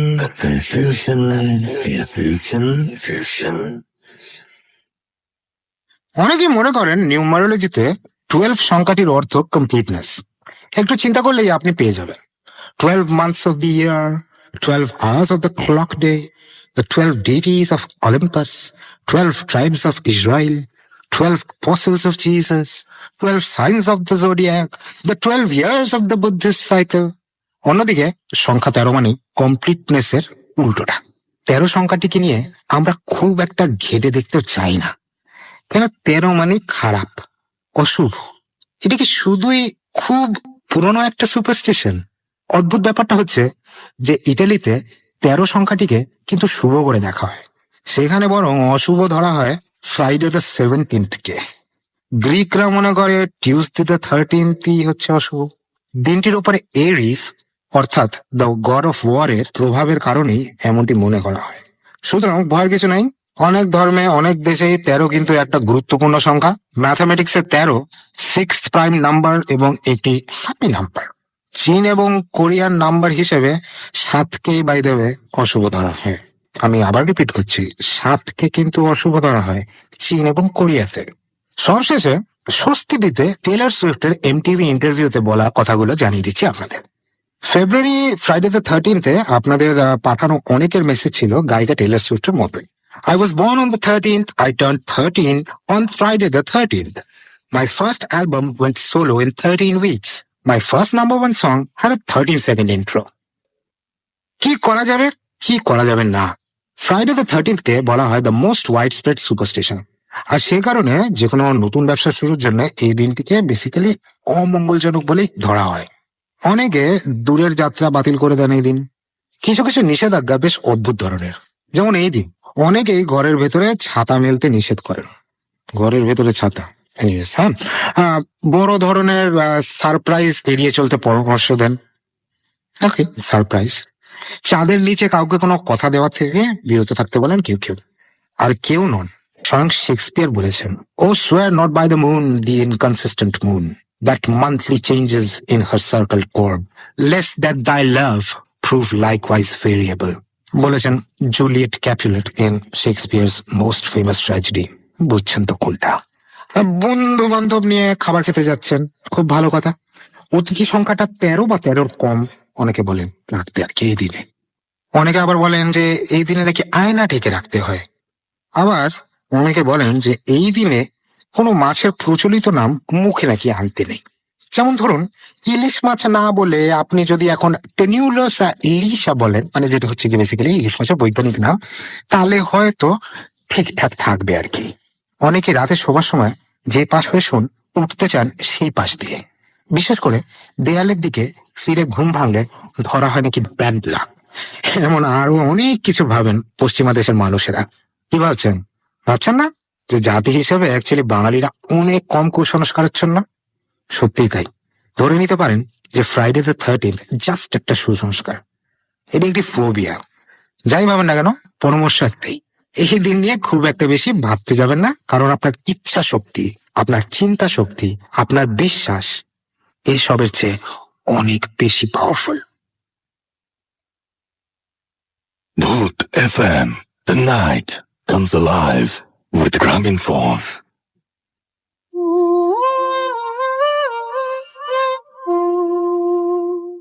শুধু একটা জিনিস বলবো, সেটা হচ্ছে ভূত এফএম শুরু হয়েছিল 13th এবং ভূত এফএম আজকে 7 বছর পার করেছে। আজকে অক্টোবরের আরো একটা 13th এবং আমরা অগস্টের 13th শুরু করেছিলাম। তো যাই হোক, এই ফ্রাইডে দ্য 13th নিয়ে কে কি ভাবছেন, কে কি বললো, এটা সম্পূর্ণ আপনার নিজের ব্যাপার। আমরা যেটা করতে পারি সেটা হচ্ছে আমরা আরো ঘটনা যেতে পারি। আমার কাছে এই মুহূর্তে আমার সাথে আছেন আবারও বাবু ভাই, বলছিলেন যেটা যে দেশের বাইরে বলবেন, দেশের বাইরে একটা ঘটনা বলবেন, তো আমরা সেই ঘটনাটা শুনে আসি। আমাদের সঙ্গে আরো একজন অতিথি এই মুহূর্তে উপস্থিত আছেন, তার কাছেও আমরা যাব। এবং একইভাবে আমাদের সঙ্গে আরো একজন অতিথি আছেন যিনি একটা টি স্টেটের, যে আপনারা অনেকবার বলেন যে টি স্টেটের ঘটনা শুনতে চাই, চা বাগানের ঘটনা আমরা শুনবো একটা। এবং এরকম আরো মজার এবং অনেক ভয়ঙ্কর ঘটনা আপনার জন্য আছে। সুতরাং সেটা যদি আপনি জানতে চান বা শুনতে চান তাহলে আপনাকে শেষ পর্যন্ত থাকতে হবে। আমরা চলে যাচ্ছি বাবু ভাইয়ের দ্বিতীয় ঘটনায়। ওকে রাসেল ভাই, থ্যাংক ইউ। এই কাহিনীটা হচ্ছে জেসনের কাহিনী। জেসন তখন যখন কাহিনীটা আমার কাছে শেয়ার করে তখন সে ফ্লোরিডায় থাকতো, বাট সে এসেছিল আইডাহো থেকে, আমেরিকার আইডাহো স্টেট।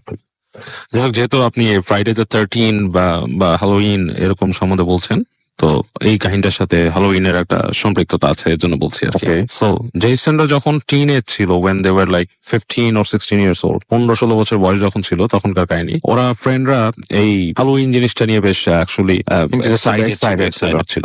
আমেরিকাতে এখন এক্সাইটেড হয়, ইভেন আমি যখন ছিলাম তখন এখন সব জায়গাতে এক্সাইটেড।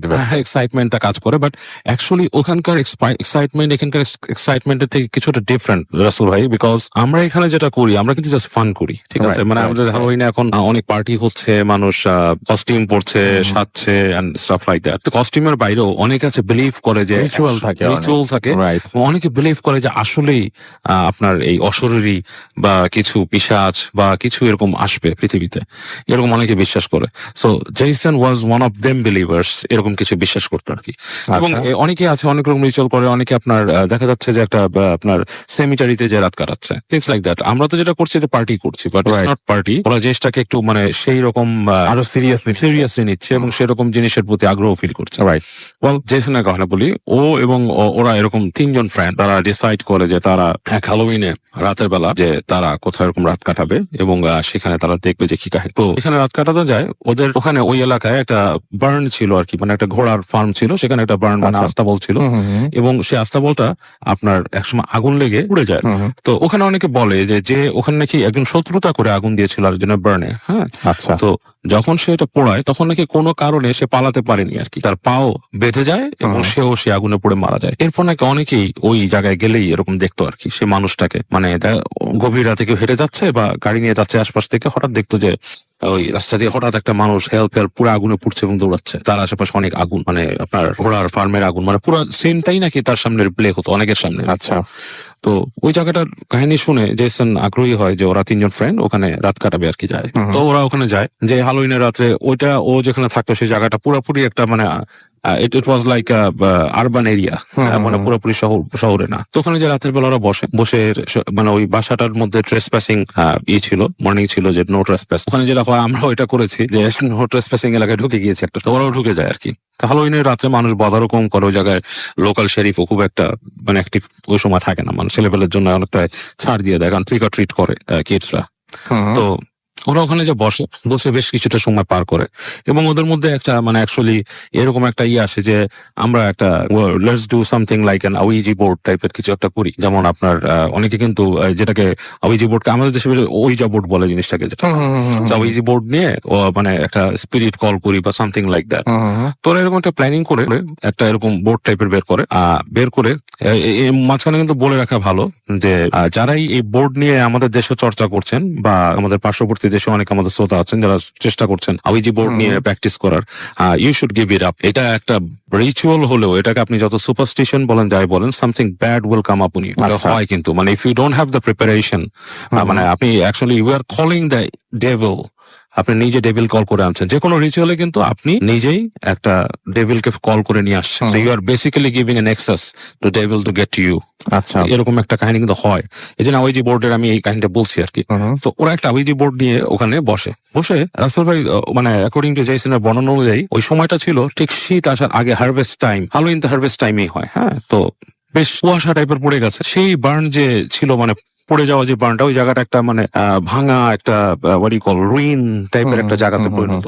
কিন্তু এখনো ওখানে ছাদ আছে আর কি, মানে টিনের একটা মানে আস্তাবল টিন বা কিছু দিয়ে তৈরি ছাদ আছে। তো ওরা 3 জন ওখানে যে বসে আপনার একটা ছোট খড়কুটা দিয়ে আগুনের মতো জ্বালায় ওখানে কাঠটার দিয়ে, মানে বেশ একটা করার জন্য। এবং ওরা এক পর্যায়ে মানে রাত যখন গভীর হয়ে যায়, মধ্যরাতের পরে তারা ওই রিচুয়াল প্রম্পট করা শুরু করে যে আপনার ওই আত্মাকে ডাকার জন্য। সো আমি নামটা ভুলে গেছি, কিছু একটা নাম ছিল ওই ভদ্রলোকে যে পড়ে গিয়েছিল। ওরা ওই নাম ধরে ওদের মতো রিচুয়াল পারফর্ম করতে থাকে। অনেকক্ষণ হয়, কোন রকমের রেসপন্স নাই, কিছু আসে না। তো ওরা বলে যে ম্যান দিস ইজ কিছুই হচ্ছে না, এটা আসলে এটা কিছু না, বসা। ওরা যখন জিনিসটা ছেড়ে দেয়, মানে ওদের মানে যখন ধৈর্য ছেড়ে দেয়, তখন দেখা যাচ্ছে প্রচন্ড দমকা বাতাস আসে, কয়েকটা দমকা বাতাস, এবং ওদের যে আগুনটা বেসিক্যালি নিভে যায়। আগুনটা নিভে যাওয়ার পরে ওরা দেখে যে ওই যে ওরা আগুন জ্বালাইছিল ওইটা জাস্ট একটু মানে আপনার জ্বলছে, বাতাস লেগে জ্বলে উঠছে, তখন একটু দেখা যাচ্ছে। এই সময় ওরা মানে পায় যে ওদের ওখান থেকে একটা ঘোড়ার খুরের আওয়াজ, মানে ঘোড়া যেরকম পা ট্যাপ করতে থাকে মাটিতে, নিঃশ্বাস ছাড়ে, হ্যাঁ মানে এই ধরনের একটা শব্দ পায়, তাকায় দেখে যে দূরে একটা চোখ জ্বলছে, মানে এক জোড়া চোখ, এবং মানে ঘর ঘর ঘর ঘর শব্দ আসছে ঘোড়ার মতো। আচ্ছা। এবং ওরা খুবই ভয় পায়, মানে যে কি মানে ব্যাপারটা কি, একটা ঘোড়া তো এখানে আসার কথাই না, কারণ আশেপাশে কোনো বার্ন নেই। এবং কিছুক্ষণের মধ্যেই ওরা দেখে ঠিক যেখানে চোখ দেখছিল সেখানে না, তাদের সামনে উঠানের মধ্যে একটা টকবগে ঘোড়া টাইপের বেশ ভালো আকৃতির একটা বার্ডওয়াইজার হর্স, বোঝা যাচ্ছে সেটা ছায়াতে, ওখানে চলে আসছে এবং বারবার নিঃশ্বাস ফেলছে, এবং আশ্চর্যের ব্যাপার ঘোড়াটার চোখ জ্বলছে। আচ্ছা। এবং মানে মানে খুবই একটা ভয়ানক জিনিস। এবং তারপরে দেখে ঘোড়াটা দৌড় দিয়ে সামনে চলে গেল ওই যে দরজার কাছে, মানে ওই ওখানে ঢোকার যে পথটা সেখানে চলে গেল, এবং সেখান থেকে কিছুক্ষণ পরেই একটা মানুষের খুব বেচানো গলায় ডাক টাইপের আর কি, মানুষ যদি খুব কষ্টের গলায় ডাকতে থাকে, এবং এই পর্যায়ে বলতেছে যে আমাকে সাহায্য করো না, ওখান থেকে চলে যাও, এরকম করে বলতেছে। ওরা তিনজন বয়স কম ছিল, তাদের সাহস ছিল না, তারা পড়িমুড়ি করে দৌড়ে ওখান থেকে বের হয়ে যায় এবং বের হয়ে ছুটতে থাকে, এবং যতক্ষণ পর্যন্ত ওরা ওই ঘোড়ার শব্দ অনেকক্ষণ পর্যন্ত ঘোড়ার শব্দতে পেছনে আসে। এবং তারপরে জেসন আমাকে যেটা বলে পরে যে অ্যাকচুয়ালি আই ডোন্ট নো জিনিসটা কি, বাট আমার বিশ্বাস যে এটা not because of just Halloween এরকম কিছু হয়েছে, বাট আমরা we have done something very wrong, Okay. Obviously. আর এটার পিছিয়ে আমার পয়েন্টটা যেটা ছিল রাসেল ভাই, যে এই যে পারফরমেন্স, আমি আওয়াইজি বোর্ড নিয়ে একটা মানুষকে সাবধান করলাম যে এটা হচ্ছে বেসিক্যালি মানুষ কিন্তু অনেকেই করে out of curiosity and stuff like that. আমার মনে হয় এটা ঠিক করা ঠিক না, আমি না, সবসময় নিষেধ করি। Out of curiosity. এখানে আরেকটা জিনিস আমি কি ছোট্ট হ্যাঁ, করে sure. একটু বলি, যেহেতু ওইজা বোর্ডের কথা আপনি বললেনই, সেটা হচ্ছে যে আমি অনেকের কমেন্টও দেখছি, অনেকে মনে করছেন যে ফ্রাইডে দ্য 13 যেটা, জি। এই ফ্রাইডে দ্য 13 যে ব্যাপারগুলো, এই ব্যাপারগুলো আমরা বলছি না, না না অবশ্যই আমরা কিন্তু উল্টোটা বলছি। আমরা বলছি যে বাংলাদেশের চাইতে কুসংস্কার মানে বাইরের দেশগুলোতে কম না, বরং এই ব্যাপারটা নিয়ে অনেক বেশি। বাংলাদেশে আমরা এরকম কোনো ব্যাপার নিয়ে আমরা লাফালাফি করি না, বা ফ্রাইডে 13 নিয়ে আমাদের কোনো ধরনের কোনো মাথা ব্যথাই নাই, কিন্তু পশ্চিমা দেশগুলোতে এরকম মনে করে, সেটা আমরা আপনাদের বললাম। বাংলাদেশে কেউ এরকম মনে করেন মনে বা করেন আমরা না। কেউ মনে করেন এরকম কিন্তু বলিনি। জিনিসটা অনেকে বাবা না, অনেকে আবার ভুল বুঝছেন, এই জন্য আমি বললাম আর কি, যে অনেকে মনে করছেন যেটা আমরা মনে করি না, এটা আমরা মনে করি না। বাংলাদেশে এই ধরনের কোনো সমস্যা নাই এখন আমাদের পর্যন্ত। আমাদের বাংলাদেশের বা আমাদের বাঙালি সমাজে কুসংস্কারের মাত্রা কিন্তু অ্যাকচুয়ালি অনেক কম। আমার কাছে তাই মনে হয় অনেক কম। এই যে মানে এবং এবং অনেকেই যে সমস্ত বলছেন যে যে সমস্ত যে তথ্যগুলো এখানে দেয়া হয়েছে, সেই তথ্যগুলো ওনারা বিশ্বাস করেন। এটা এটা এটা সত্য না ভুল, না মিথ্যা না ভুল, এটা আমি আপনি বলতে পারি, বাট ওনারা এটা বিশ্বাস করেন। খুব অদ্ভুত ব্যাপার কিন্তু। হ্যাঁ হ্যাঁ সেটাই। হ্যাঁ, এবং এবং কত মানুষ সেটা মানে কোনো কারণ ছাড়াই বিশ্বাস করছেন, সেটাই আমাদের খুব অবাক করে যে কেন এরকম একটা ভয় অ্যাকচুয়ালি ছোট কাল থেকে ঢুকিয়ে দেওয়া ওদের মধ্যে। এটা আসলে হ্যাঁ।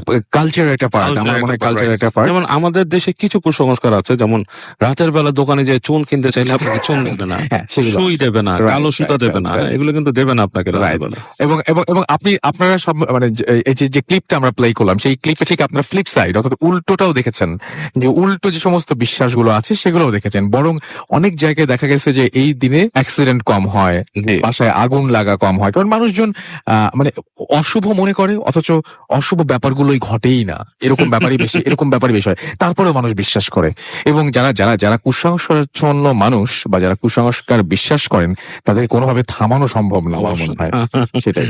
তো যাই হোক, এখন ব্যাপারটা হচ্ছে যে আপনি যেটা বলছেন যে ওয়েজা বোর্ডের আসলেই বাবা এটা এটা আমার মনে হয় যে উচিত না। অবশ্যই না। ম্যাজিক একটা ব্যাপার বলে, অবশ্যই। ম্যাজিকে একটা জিনিস নিয়ে আসাটা যতটা সহজ, সেই জিনিসটাকে আবার ফেরত পাঠানো বা ফিরিয়ে নিয়ে আসাটা খুব কঠিন, খুবই কঠিন। তো ওয়াইজা বোর্ড দিয়ে আমরা কোনো এক্সপেরিমেন্ট করতে গিয়ে ভুল টুল যদি কিছু বলে ব্ল্যাক ম্যাজিক বা অনেক কিছু তো আছে, হ্যাঁ এরকম অবশ্যই। অনেক কিছু তো আছে, হঠাৎ করে যদি কোনো স্পিরিট বা কোনো কিছু আসলেই আমি জানি না যে হয় কিনা, আচ্ছা যদি হয়, জি, তারপর সেটা হ্যান্ডেল করবেন কিভাবে? সেটা অ্যাকচুয়ালি কি আউইজি বোর্ড দিয়ে মানুষ ডাকতে চায় হচ্ছে স্পিরিট, বাট অ্যাকচুয়ালি কোনো স্পিরিট আসে না, যেটা আসে সেটা হচ্ছে আপনার ব্যাড থিং, জিন, রাইট, ডিমন যেটাকে ওরা বলে, ডিমন বা আমরা বলি জিন, সেটাই আসে। এবং এসে সে কিন্তু যায় না, because he is called in. আমি সেটাই বলছি। এবং বিদেশে কিন্তু আপনি শুনবেন, এটা একটা মিথ বলা হয়, এটা আপনার রোমানিয়াতে বেশি আছে, পরবর্তীতে এটা পশ্চিমা ওয়েস্টার্ন মানে আমেরিকাতেও ছড়ায় গেছে, যে vampires doesn't come himself, you have to invite vampires, you have to invite.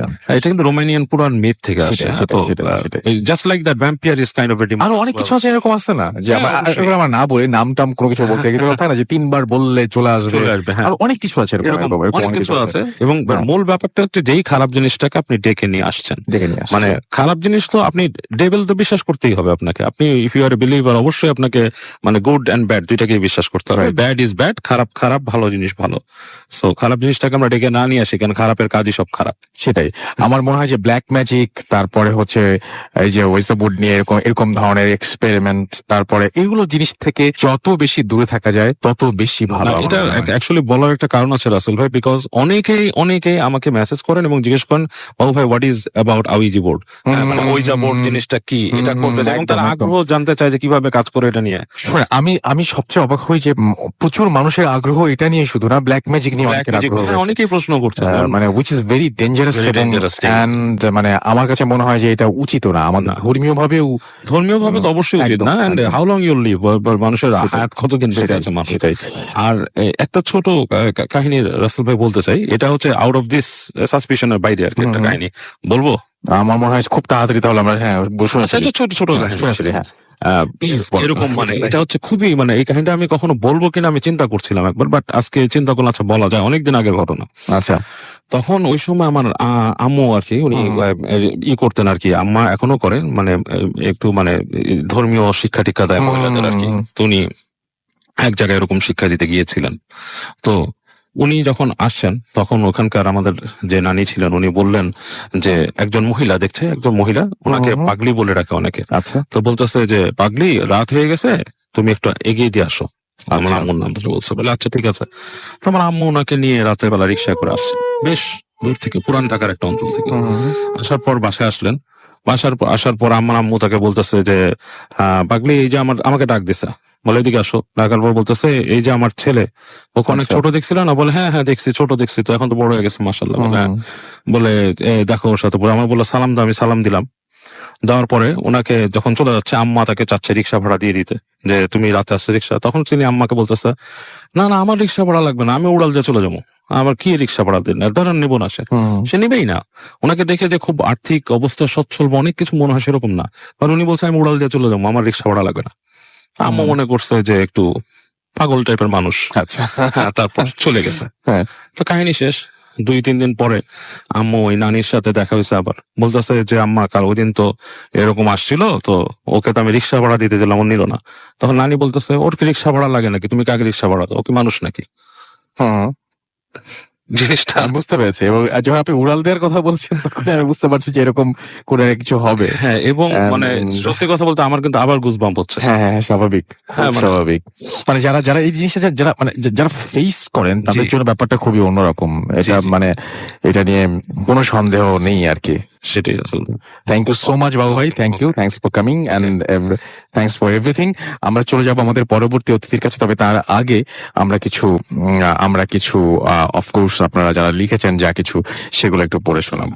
তো আমাদের এখানে এসে ভালো স্টোরি শুনতে চাই লিখেছেন রয় পলাশ। আমরাও চাই ভালো স্টোরি, আমরা চাই আপনারা দারুণ দারুণ সব ঘটনা পাঠান মানে অফকোর্স। এবং আমাদের আহসান সৈকত আমাদের লিখেছেন যে রাসেল ভাই আজকের ঘটনাগুলো অনেক ভালো, thank you very much. MD Alamin আমাদের লিখেছেন যাত্রাবাড়ি থেকে তিনি শুনছেন, এবং আমাদেরকে দেখতে পাচ্ছি তানজিল জিসান লিখেছেন, এবং আমাদেরকে দেখতে পাচ্ছি যে তিনি বলছেন যে তিনি লিখেছেন আমাদেরকে, এবং আমাদেরকে দেখতে পাচ্ছি এছাড়াও আশরাফুর মোহাম্মদ অ্যাশ লিখেছেন, এছাড়াও লিখেছেন আমাদেরকে দেখতে পাচ্ছি মেহেদি ধোনি, এছাড়াও রাশিদুর জামান আমাদেরকে লিখেছেন দেখতে পাচ্ছি সিঙ্গার MH জয়, এবং আমাদেরকে দেখতে পাচ্ছি এছাড়াও আরো অনেকেই লিখছেন। তো আমরা একটা ঘটনা যাব, এবং এটা একেবারে গ্রামের ঘটনা, সেই ঘটনাটা যাচ্ছি, এবং এরপরে আমরা শুনবো চা বাগানের ঘটনা, রাইট?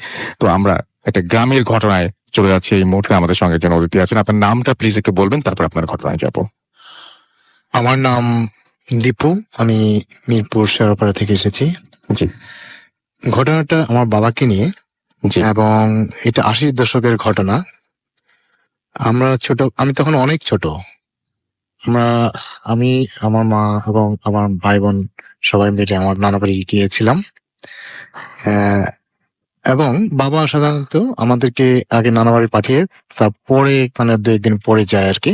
জি। মানে এই ঘটনার দিনও ঠিক সেরকমই একটা ব্যাপার ছিল। আচ্ছা। আমরা আগেই চলে গিয়েছি আমার নানা বাড়ি। জি। বাবা 2-3 দিন পরে মানে গিয়েছেন। কিন্তু সেই দিন যাওয়ার সময় একটা ঘটনা ঘটে যায়। জি। এমন ঘটনাটা এমন যে আমি একটু বলে রাখি যে আমার নানা বাড়ির নাম মেলান্দ থানার হাজরাবাড়ি গ্রামে। জি। এবং ওখানে হাজরাবাড়িতে যেতে হলে মেলান্দ স্টেশনে নেমে ট্রেনে যাওয়ার পর সেখান থেকে হেঁটে যেতে হয়। মানে সেটা 80 দশকের ঘটনা। সেখানে ওই সময়টা সাধারণত মানে ট্রান্সপোর্টেশন মানে এটা খুব কম ছিল আর কি। আর তো ঠিক সেভাবে যাচ্ছিল, স্টেশনে নেমে বাবা রাত হয়ে গেছে অনেক আর কি। আচ্ছা। গভীর রাত। স্টেশনে হেঁটে হেঁটে যাচ্ছে একা একা। জি। যাচ্ছে এবং ওই সময়টা বন্যার সময় ছিল আর কি, বন্যার সিজন। রাস্তায় বন্যার পানিতে মানে ভরে গেছে। তো যেতে যেতে বন্যার পানিতে উনি হাঁটছে, হেঁটে যেতে একটা সময় তার পায়ের নিচে কিছু একটা পড়ে গেল আর কি। তো উনি অন্ধকার এবং আশেপাশে কোনো বাড়ি ঘর নেই, শুনশান নীরবতা। খেক শিয়ালের ডাক আসছে এবং একটা মানে ভুতুরে একটা অবস্থা, খুব ভয়ঙ্কর, মানে গা ছমছম করার অবস্থা। কিন্তু আমার বাবা ছিলেন একটু সাহসী। সে উনি এই অবস্থাতে যাচ্ছে, কোনো মানুষের ভয় পাচ্ছে না। আচ্ছা। কিন্তু ওনার পায়ের নিচে যে একটা কিছু পড়লো, উনি অন্ধকারের মধ্যে হাত দিয়ে মানে একটু বোঝার চেষ্টা করলেন যে জিনিসটা কি। তো হাত দিয়ে যখন উনি একটু মানে এটা বুঝতে পারলেন, সেটা উনি বুঝতে পারলেন যে এটা হচ্ছে একটা মৃত লাশ। জি, মৃত লাশ। উনি এটুকু বুঝতে পারলেন যে যেহেতু লাশ, সেহেতু এ আমাকে কিছু করতে পারবে না এবং আমার কোনো ক্ষতি করতে পারবে না। এটা মানে আমার বাবা সাহসী ছিলেন, কিন্তু এইটা যখন এটা মৃত লাশ বুঝতে পারলেন, তখন ওনার এটুকু মনে আসলো যে এ অন্তত আমাকে কিছু করতে পারবে না। আচ্ছা। এবং লাস্টে ছিল সাদা মানে কাপড়ে মোড়ানো এবং মানে কাফন করা আর কি। আমার মানে উনি বুঝতে পারলেন যে বন্যার সময় সেহেতু আপনার কবর থেকে এটা সম্ভবত এটা ভেসে আসছে। তো উনি এই লাশটিকে একটা ইয়ে করার জন্য মানে উনি লাশটিকে রেখে আবার চলে যেতে চাইলেন না। ভাবলেন যে লাশটিকে কোন একটা উঁচু জায়গায় রেখে মানে পানি থেকে একটা মানে মাটিতে বা কোনো একটা উঁচু জায়গায় নিয়ে এটা লাশটিকে রেখে উনি যাবেন আর কি।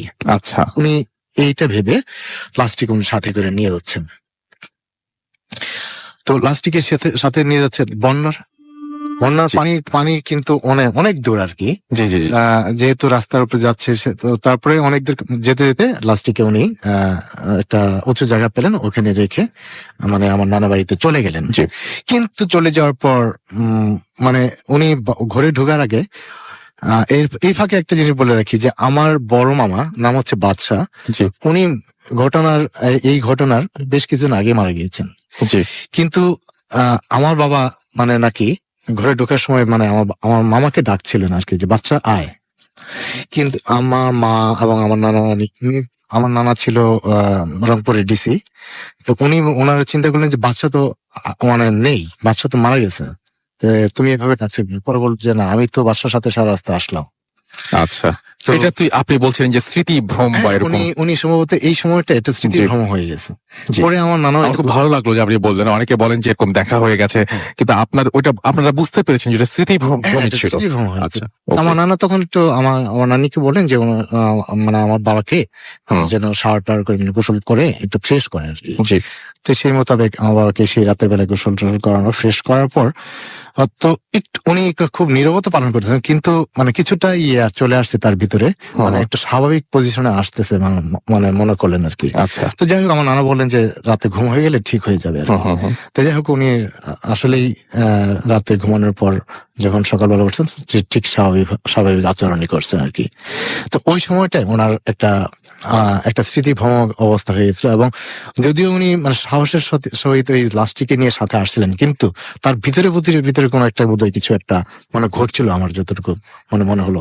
আমি তখন অনেক ছোট ছিলাম, কিন্তু বড় হয়ে যখন এখনো আপনার সেটা মনে আছে? মনে আছে। Thank you so much, thank you. আপনার ঘটনার জন্য আপনাকে অনেক ধন্যবাদ। আমরা ছোট্ট একটা বিরতি যাবো এবং বিরতির পরে আবারও ফিরে আসবো অন্য সব ঘটনা নিয়ে এবং অন্য অতিথি নিয়ে এবং চা বাগানের ঘটনা নিয়ে, যেটা আপনারা শুনতে খুব এক্সাইটেড। তো আমরা সেই পর্যন্ত আপনাদের কাছ থেকে বিদায় নিচ্ছি এবং ফিরে আসছি ছোট্ট একটা বিরতির পরে। Stay tuned to radio Foorti 88 FM and do ফুর্তি। The night comes alive with Gramophone.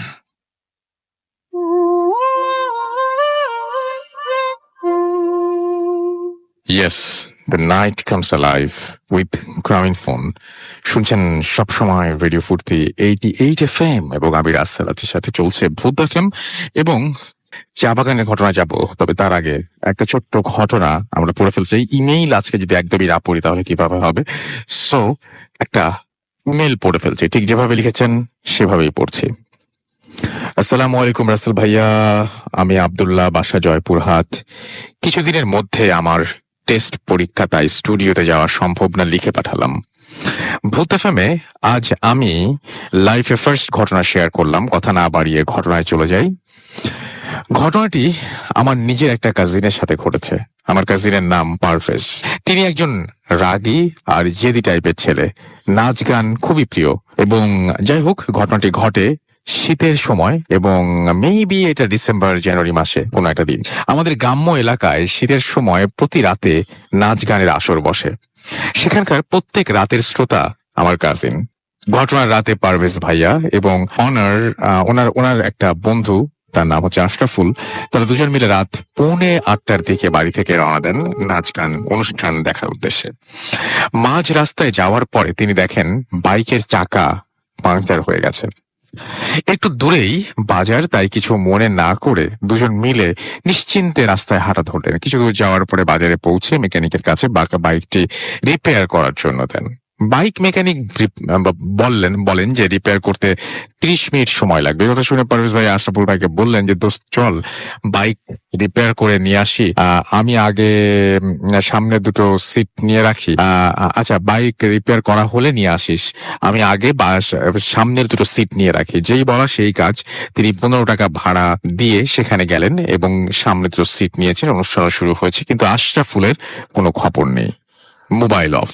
রাত 10টা, 11টা, 12টা, কোনো খবর নেই। আশরাফুল 12:30 থেকে 1টার মধ্যে যে কোনো একটা সময় ভাইয়ার কাছে কল দিয়ে বলল, দোস্ত আমি বাইক রিপেয়ার করে যাওয়ার সময় দেখি যে সামনের চাকাটাও পাংচার হয়ে গেছে। কিছু দূর থেকে ঘুরে এসে বাইক রিপেয়ার করে সেটা বন্ধ করেছি। বাইক রিপেয়ার করতে এসে দেখি যে সেটাও বন্ধ, অর্থাৎ মেকানিকের যে ওয়ার্কশপ আছে সেটাও বন্ধ হয়ে গেছে। এবং কিছু দূর আমি যেটা করলাম সেটা মেকানিকের কাছে ফোন করেছিলাম, কিন্তু সে হসপিটালে গেছে, 2 ঘন্টার মধ্যে ফেরার কথা বললো। আমি 2 ঘন্টা বসে আছি, কিন্তু মেকানিকের আসার কোনো নাম নেই। এই কথা শুনে পারভেজ ভাই আশরাফুল ভাইকে বাইকে বাড়ি যেতে বলে, আর এটাও বলে যে অনুষ্ঠান শেষ হলে তিনিও বাসায় যাবেন। দেখতে দেখতে এক পর্যায়ে অনুষ্ঠান শেষ হয়, তখন আনুমানিক রাত 2টা বাজে। আগেই বলেছি গ্রাম্য এলাকা, খুব কুয়াশা, আবার প্রচন্ড শীত। বাড়ি আসার জন্য কোনো যানবাহন পেলেন না। একটু হাঁটার পরে একটা সাধারণ ভ্যান পেলেন তিনি, সেটা যাবে উল্টো দিকে এবং বুধগাড়ি নামের একটা জায়গাতে। সেখান থেকে মাটির রাস্তা, তাই প্রচলন নাই তেমন বেশি, যাতায়াত খুব কম। পাকা রাস্তা দিয়ে গেলে 7 কিলো হাঁটতে হয়, আর ভূতগাড়ি থেকে মাটির রাস্তা দিয়ে গেলে 2 কিলো হাঁটতে হয়।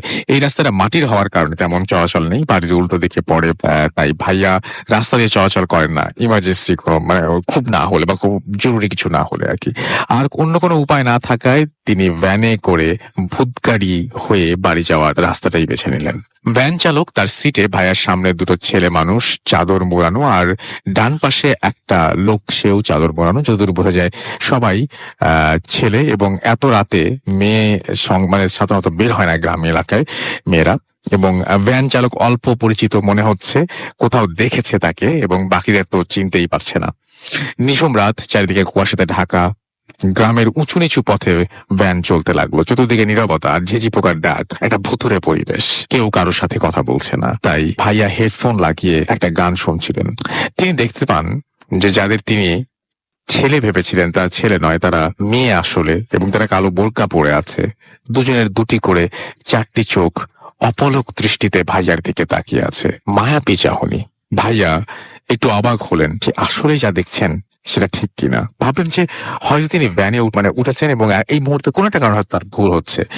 ওঠার সময় তো আসলে তিনি খেয়াল করেননি আসলেই এখানে মেয়েরাই এই ভ্যানে উঠেছিলেন। কানে হেডফোন লাগানো, তাই ভাইয়া বাইরের কোনো সাউন্ড পাচ্ছেন না। সাউন্ড আর একটু বাড়িয়ে 6-9 ভাবতে ভাবতে আবার গান শুরু হয়ে গেল। গানটাতে বসে খুব ভালো লাগছিল। গরুর গাড়ির মতো ধীর গতিতে চলছিল ভ্যান। মনে হচ্ছিল যে কেউ যেন শরীরে হাত বুলিয়ে দিচ্ছে। ওনার ঘুমের জন্য চোখ লেগে আসছিল, খুব ঘুম পাচ্ছিল, একটা তন্দ্রা একটা ভাব।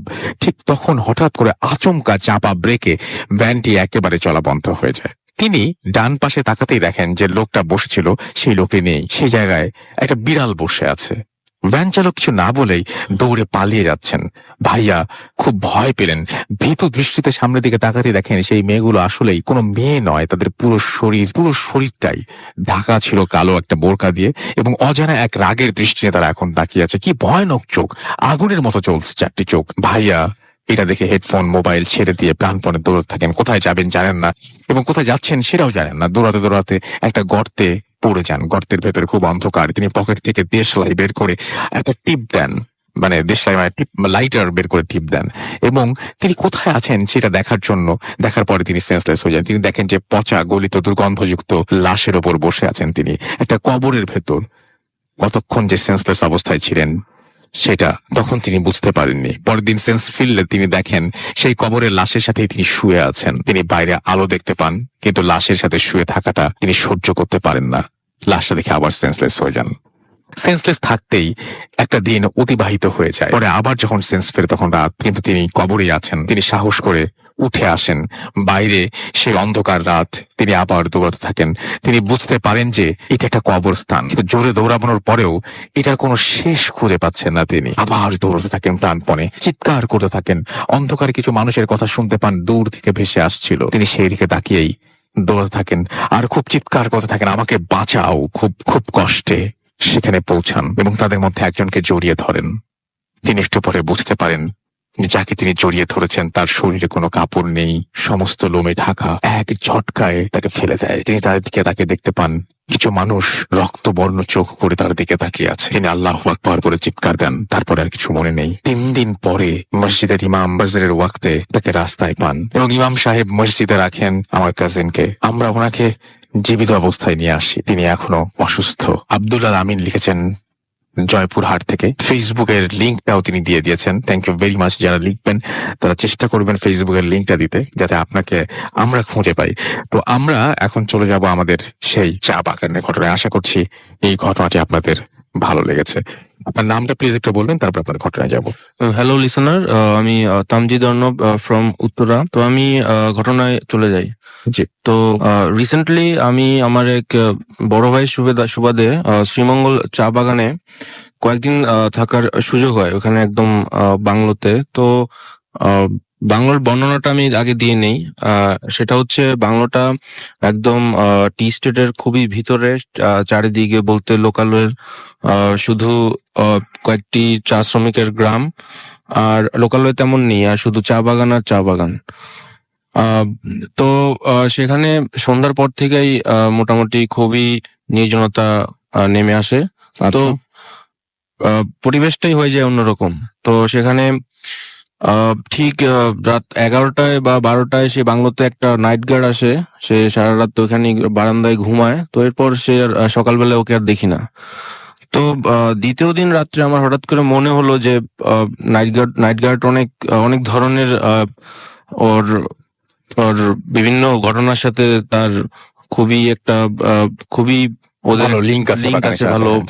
তো আমি সোজাসুজি তাদেরকে বিভিন্ন কোশ্চেন করি ওকে, যে আপনি যাই জানেন একটু বলেন। তো সে অনেক ঘটনাই বললো। সেটা থেকে বড় ইম্পর্টেন্ট হলো আমার ওই যে কাজিনের কাছে গেছি আমি, সে আমাকে যে ঘটনাটা বললো লাস্ট ইয়ারের, সেটা হচ্ছে গত শীতকালে মেইনলি চা বাগানে ইরিগেশন করতে হয়। তো লাইক ওই চা বাগানে ওই পানি সেচ করতে হয়, রাত্রের বেলা অনেক কাজ চলে এরকম। তো রাতে অনেক ডিউটি থাকে। তো একটা রাতে ডিউটি শেষ করে সে বাংলোতে ফিরে যাচ্ছিল, তখন রাত 2টা কিংবা 2:30। তো শীতের রাত, চারদিকে জ্যোৎস্না, মোটামুটি ভালোই দেখা যায়, হালকা কুয়াশা, আর চারদিক দিয়ে নিস্তব্ধতায় ঢেকে আছে। তো হঠাৎ করে সে তার কানে আসলো একটা ঘোড়ার খুরের আওয়াজ, যে কেউ একজন ঘোড়ায় চড়ে আসতেছে মেঠোপথ চা বাগানের মধ্যে দিয়ে। তো তার মাথায় প্রশ্ন আসলো যে এত রাত্রে ঘোড়া চড়ে কে আসে। তো সে ওই মেঠোপথে দাঁড়ায় আছে এক পাশে।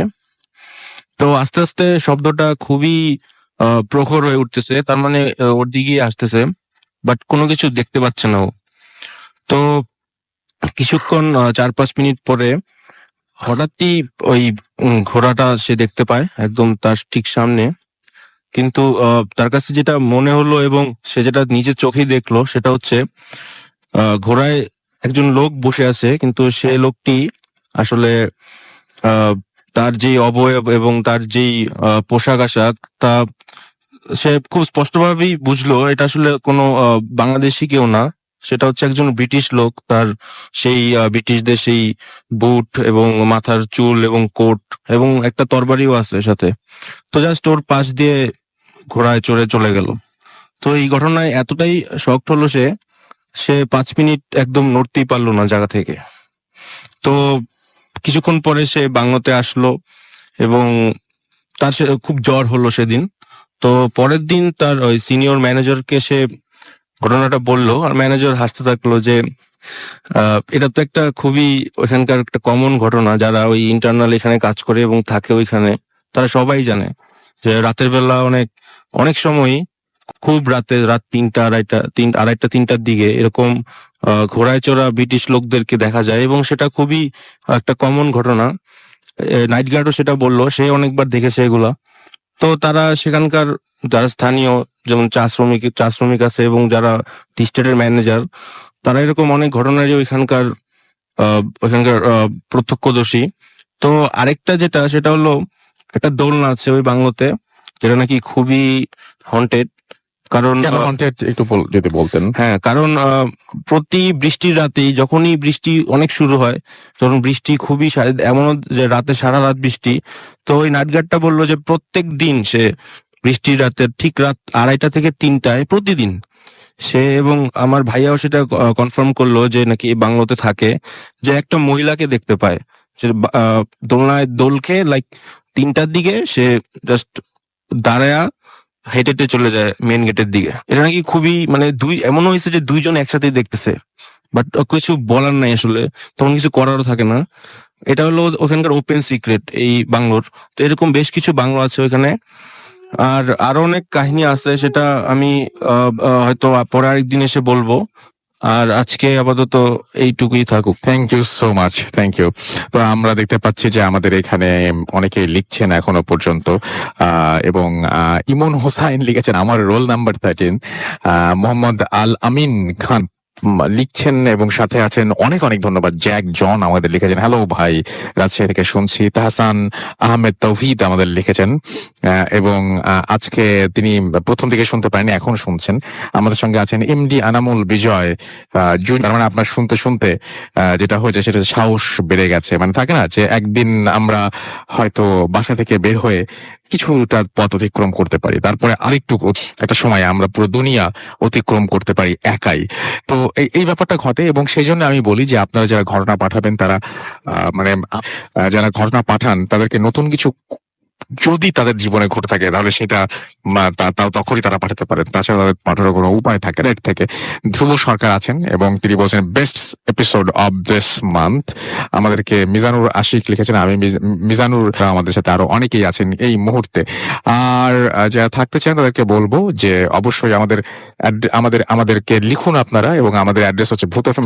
অবশ্যই উল্লেখ করুন যে ঘটনাগুলি আপনি স্টুডিওতে এসে শেয়ার করতে চান নাকি আপনি চান আপনার ঘটনা আমরা পড়ে শোনাই। যারা দেশের বাইরে রয়েছেন তারা সরাসরি অডিও ক্লিপ পাঠিয়ে দিতে পারেন আমাদের কাছে, এবং অডিও ক্লিপ পাঠাতে হলে যেটা করতে হবে, জাস্ট মেইলের সাথে আপনার অডিও ক্লিপটি অ্যাটাচ করে পাঠিয়ে দিতে হবে, আর কিচ্ছু করতে হবে না।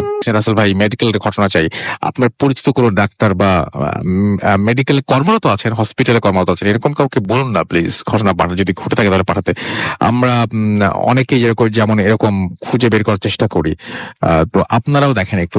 আমাদের লিখেছেন, ভাইয়া আমিও আছি, থ্যাংক ইউ সো মাচ। আমাদের সাইয়াদ তাহমিদুল ইসলাম লিখেছেন, ভাই তাহমিদ ভাই দিতে পারি আপনাকে, আমি জানি না তবে যে ঘটনাগুলো আছে সেই ঘটনাগুলো যদি আপনাকে ভয় ধরাতে পারে তাহলে সেটা সম্ভব। আজ এই যে জাকির আমাদেরকে লিখেছেন যে খবর কি। পাভেল আহমেদ আমাদের লিখেছেন, আই ডোন্ট মিস ভূত এফএম, এবং তিনি অ্যাপ দিয়ে শুনছেন এই মুহূর্তে। আমাদের সাথে আছেন মারুফ হাসান, আছি শেষ পর্যন্ত লিখেছেন শৌখিন জীবন। রাস্তার ভাই আমি জাকিরুল, আমি রাজশাহী থেকে শুনছি। এছাড়াও এমডি মোমিনুল ইসলাম আমাদের সঙ্গে আছেন, মাসুক মিশু আমাদের সঙ্গে আছেন, আমাদের সঙ্গে আছেন ফরহিন খান রাজশাহী থেকে, এছাড়া এবং তিনি রাজশাহী থেকে আছি ভাইয়া। মোহাম্মদ আসিম উদ্দিন আমাদের সঙ্গে আছেন, আরো অনেকেই।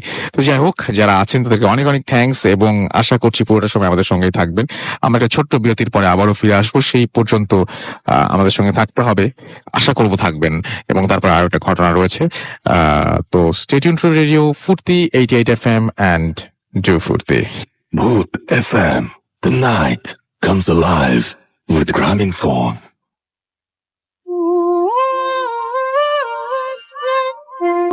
Yes, the night comes alive with Gramophone. শুনছেন সব সময় রেডিও ফুর্তি 88 FM। আমি রাসেল আছি সাথে, এবং এই মুহূর্তে আছেন আমার সঙ্গে আমাদের আজকের শেষ অতিথি। আপনার নামটা প্লিজ একটু বলবেন, তারপর আপনার ঘটনা যাবো আমরা। আসসালামু আলাইকুম ডিয়ার লিসেনার্স, আমার নাম ইয়াসিন মাহমুদ সম্রাট, আমি আসছি পুরান ঢাকা লক্ষ্মীবাজার থেকে। জি। তো সরাসরি ঘটনায় চলে যাই। ঘটনাটা রিসেন্টলি আমার সাথে ঘটে যাওয়া একটা ঘটনা। তো রাতের বেলা ডিনার করার পরে ঘুমাতে যাব, একটু আগেই 11:30 এরকম সময়। তো গেট লাগায় কথা বলতেছিলাম ফোনে, হেডফোনে ছিলাম। তো আমার বাসার জানালা দিয়ে একটা বাসা দেখা যায়। পুরান ঢাকার বাসাগুলা কিন্তু কিছুটা অনেক পুরানো।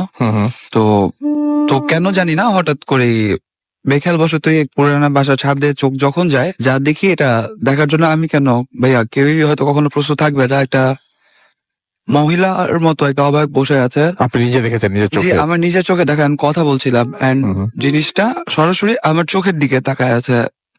তখন কি করব না করব কিছু বুঝতে পারছিলাম না, আমি মুভও করতে পারছিলাম না।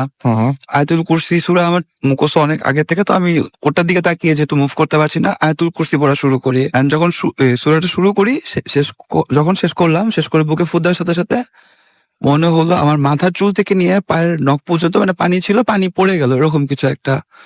সাথে সাথে দেরি না করে গেট খুলে দৌড় দিয়ে বাসায় যারা থাকে আম্মু গেট নক করি। মা জিজ্ঞেস করছিল কি হয়েছে, তো মাকে পুরা ঘটনা খুলে বলি। আর একলা শোয়ার মতো অ্যাবিলিটি ছিল না ও দিন রাতে, তো আম্মুকে রিকোয়েস্ট করি যে আমার সাথে সাথে আজকে শোয়ে। গেস্ট রুমে আমি মা ছিলাম, তো অনেক ভয় নিয়ে শুয়ে আছি। তো এর মাঝখানে শোয়ার মাঝখানে আমি ফিল করতে পারছি যে আমার ঘরের মাঝখানে একটা মহিলা আছে। রুমের লাইট যেহেতু বন্ধ দেখা যাচ্ছে না, মহিলা আছে। আর আমার খুব ভয় লাগছিল। ওই দিন রাতে আম্মু আমাকে কিছু বলেনি, কিন্তু সকালবেলা মা আমাকে বলেছে যে না, মা আমাকে আমার ফ্যামিলি সবাইকে বলেছে যে না, মা নিজেও ফিল করেছে যে ঘরে একটা থার্ড পার্সনের উপস্থিতি ছিল, এটা খুব স্পষ্টভাবে উপস্থিতি ছিল। তো রাসেল ভাই, এই ছিল আমার ঘটনা। এবং আপনি বলছেন যে আপনার সাথে এই বছরে অনেক খারাপ খারাপ ব্যাপার ঘটছে, যেটা আগে ঘটতো না। এবং এই বছরে আপনি বলছিলেন যে আপনার বাবা মারা গিয়েছেন, এটা কি তার পর থেকে হচ্ছে না তার আগে থেকে? না, এটা তার আগে থেকে হচ্ছে। এবং বাবা যে মারা গেছেন এটাও তার একটা পার্ট, যে আপনার সাথে এই বছর খারাপ খারাপ সবকিছু হচ্ছে। জি, এটাও তার একটা পার্ট। এবং আপনি বলছিলেন যে আপনি কোনোদিন জীবনে সেকেন্ড হন নাই, কিন্তু এখন রেজাল্ট খারাপ হচ্ছে। আপনার কি মনে হয় যে এর পিছনে কারো হাত আছে, বা এরকম ধরনের কোনো কিছু কখনো মনে হয়েছে, সন্দেহ হয়েছে? জি, আমার সন্দেহ হয়েছে, কারণ ভূত এফএমে যেহেতু আমি রেগুলার লিসেনার, তো ব্ল্যাক ম্যাজিক সম্পর্কে অনেক শুনছি, বাট কোনো ইনফরমেশন ছাড়া তো আমি করতে পারি না, তো ব্ল্যাক ম্যাজিক সম্পর্কে যতটা জানার চেষ্টা করেছি, সার্চ করেছি। এন্ড কোইন্সিডেন্টলি আমি নিজেও জানি না, আমি যেদিন এটা সার্চ করছিলাম সেদিন সকালবেলা আমি আম্মুকে কিছু বলিনি, তো আমার যে রুমটা সামনের পাশে আমার মার রুম, তো আমার মার জানালা থেকে আমার জানালাটা দেখা যায়। তো মা বললো কি রে, কি কালে কি কিছু হয়েছে আর কোনো কারণে ভয়টা পাইছিস? আমি বললাম না মা, কেন কি হয়েছে? তো মা বলতেছে কাল তোর জানলার সামনে দেখলাম একটা আগুনের মতো উল্কাপিণ্ড নড়তেছিল। আপনার মা নিজে দেখেছে? হ্যাঁ, আম্মা নিজে দেখেছে। আচ্ছা। নড়তেছিল, তারপরে কিছুক্ষণ পরে চেঞ্জ করে কখনো কবুতর হয়, কখনো মানে একবার এক একটা চেঞ্জ করছিল ওর। এই তো মানে একবার কবুতর থেকে তারপরে কি হয়? মানে মানুষও থাকে কবুতর? না, মানুষ থাকে না, কবুতর হচ্ছে পাখি, মানে পাখি হচ্ছে পাখি মানে কি এক এক ধরনের পাখি। আমি আর ডিটেলস জানতে চাই না, আম্মু তো একলা থাকে এখন যেহেতু বাবা মারা গেছে, আর আমি টেনশন দিতেই চাইনি, এটার জন্য আর জিজ্ঞেস করি না। হ্যাঁ ভাই, আমি লাইফে কখনো সেকেন্ড হইনি, কিছুই না। বাট এই বছর যা হচ্ছে মানে আনএক্সপেক্টেড সবকিছু, যে আমার লাইফে কখনো আমার 1 বছরের সেমিস্টার ব্রেক, বাবা মারা যাওয়া, আরো অনেক কিছু। মানে আমার 4 বছরের একটা রিলেশন ছিল, ইম্পসিবল রিলেশনশিপ ব্রেক, এই কোন ফর নো রিজন রিলেশনশিপও ব্রেক, সবকিছুতেই মানে এখন যাই হাত দিচ্ছি হচ্ছে না, এই তো। এবং সবকিছু আপনার সাথে উল্টাপাল্টা হচ্ছে। তো আমি যেটা আপনাকে সাজেস্ট করবো যে আপনার যাই হোক না কেন, আপনি মনে সাহস রাখবেন এবং আশা, আমাদের দোয়া তো আপনার সঙ্গে সবসময় থাকবেই। তো থ্যাংক ইউ ভেরি মাচ আমাদের এখানে আসার জন্য এবং আমাদের সঙ্গে থাকার জন্য। আমরা এখন যেটা করব সেটা হচ্ছে আমরা আজকে আবারও একবার জানিয়ে দেবো যে আপনারা কোথায় ঘটনা পাঠাবেন। আমাদের ঘটনা পাঠাতে হলে যেটা করতে হবে সেটা হচ্ছে আমাদের অ্যাড্রেসটা মনে রাখতে হবে। আমাদের অ্যাড্রেস হচ্ছে bhutfm@radio40.fm, which is BHWTFM@radio.FM। আপনার নাম, ঠিকানা এবং ফোন নাম্বার সহ আপনার জীবনে করে যাওয়া আপনার জানা সেরা ঘটনা লিখে পাঠান আমাকে। ঘটনার সাথে অবশ্যই উল্লেখ করুন যে ঘটনাটি আপনি স্টুডিওতে এসে শেয়ার করতে চান, নাকি আপনি চান আপনার ঘটনা আমরা পড়ে শোনাই। যারা দেশের বাইরে রয়েছেন তারা সরাসরি অডিও ক্লিপ পাঠিয়ে দিতে পারেন আমাদের কাছে। কি অদ্ভুত ব্যাপার, আমরা সাধারণত এই যে সন্ধ্যা হলে খালি চুলে কোথাও যেতে নেই, এরকম আরো অনেক কিছু আমরা মানি, তাই না? আমরা অনেকে মানি, বিশেষ করে গ্রামের দিকে মানে। কিন্তু আমরা মানে আমাদের মতো, আমাদের চাইতেও অনেক বেশি এই সমস্ত ব্যাপার নিয়ে ভয় পায় বা এই সমস্ত ব্যাপার নিয়ে আতঙ্কিত পশ্চিমা দেশের মানুষেরা। এটা ভাবতেও খুব অবাক লাগে। আজকে ব্ল্যাক ফ্রাইডে,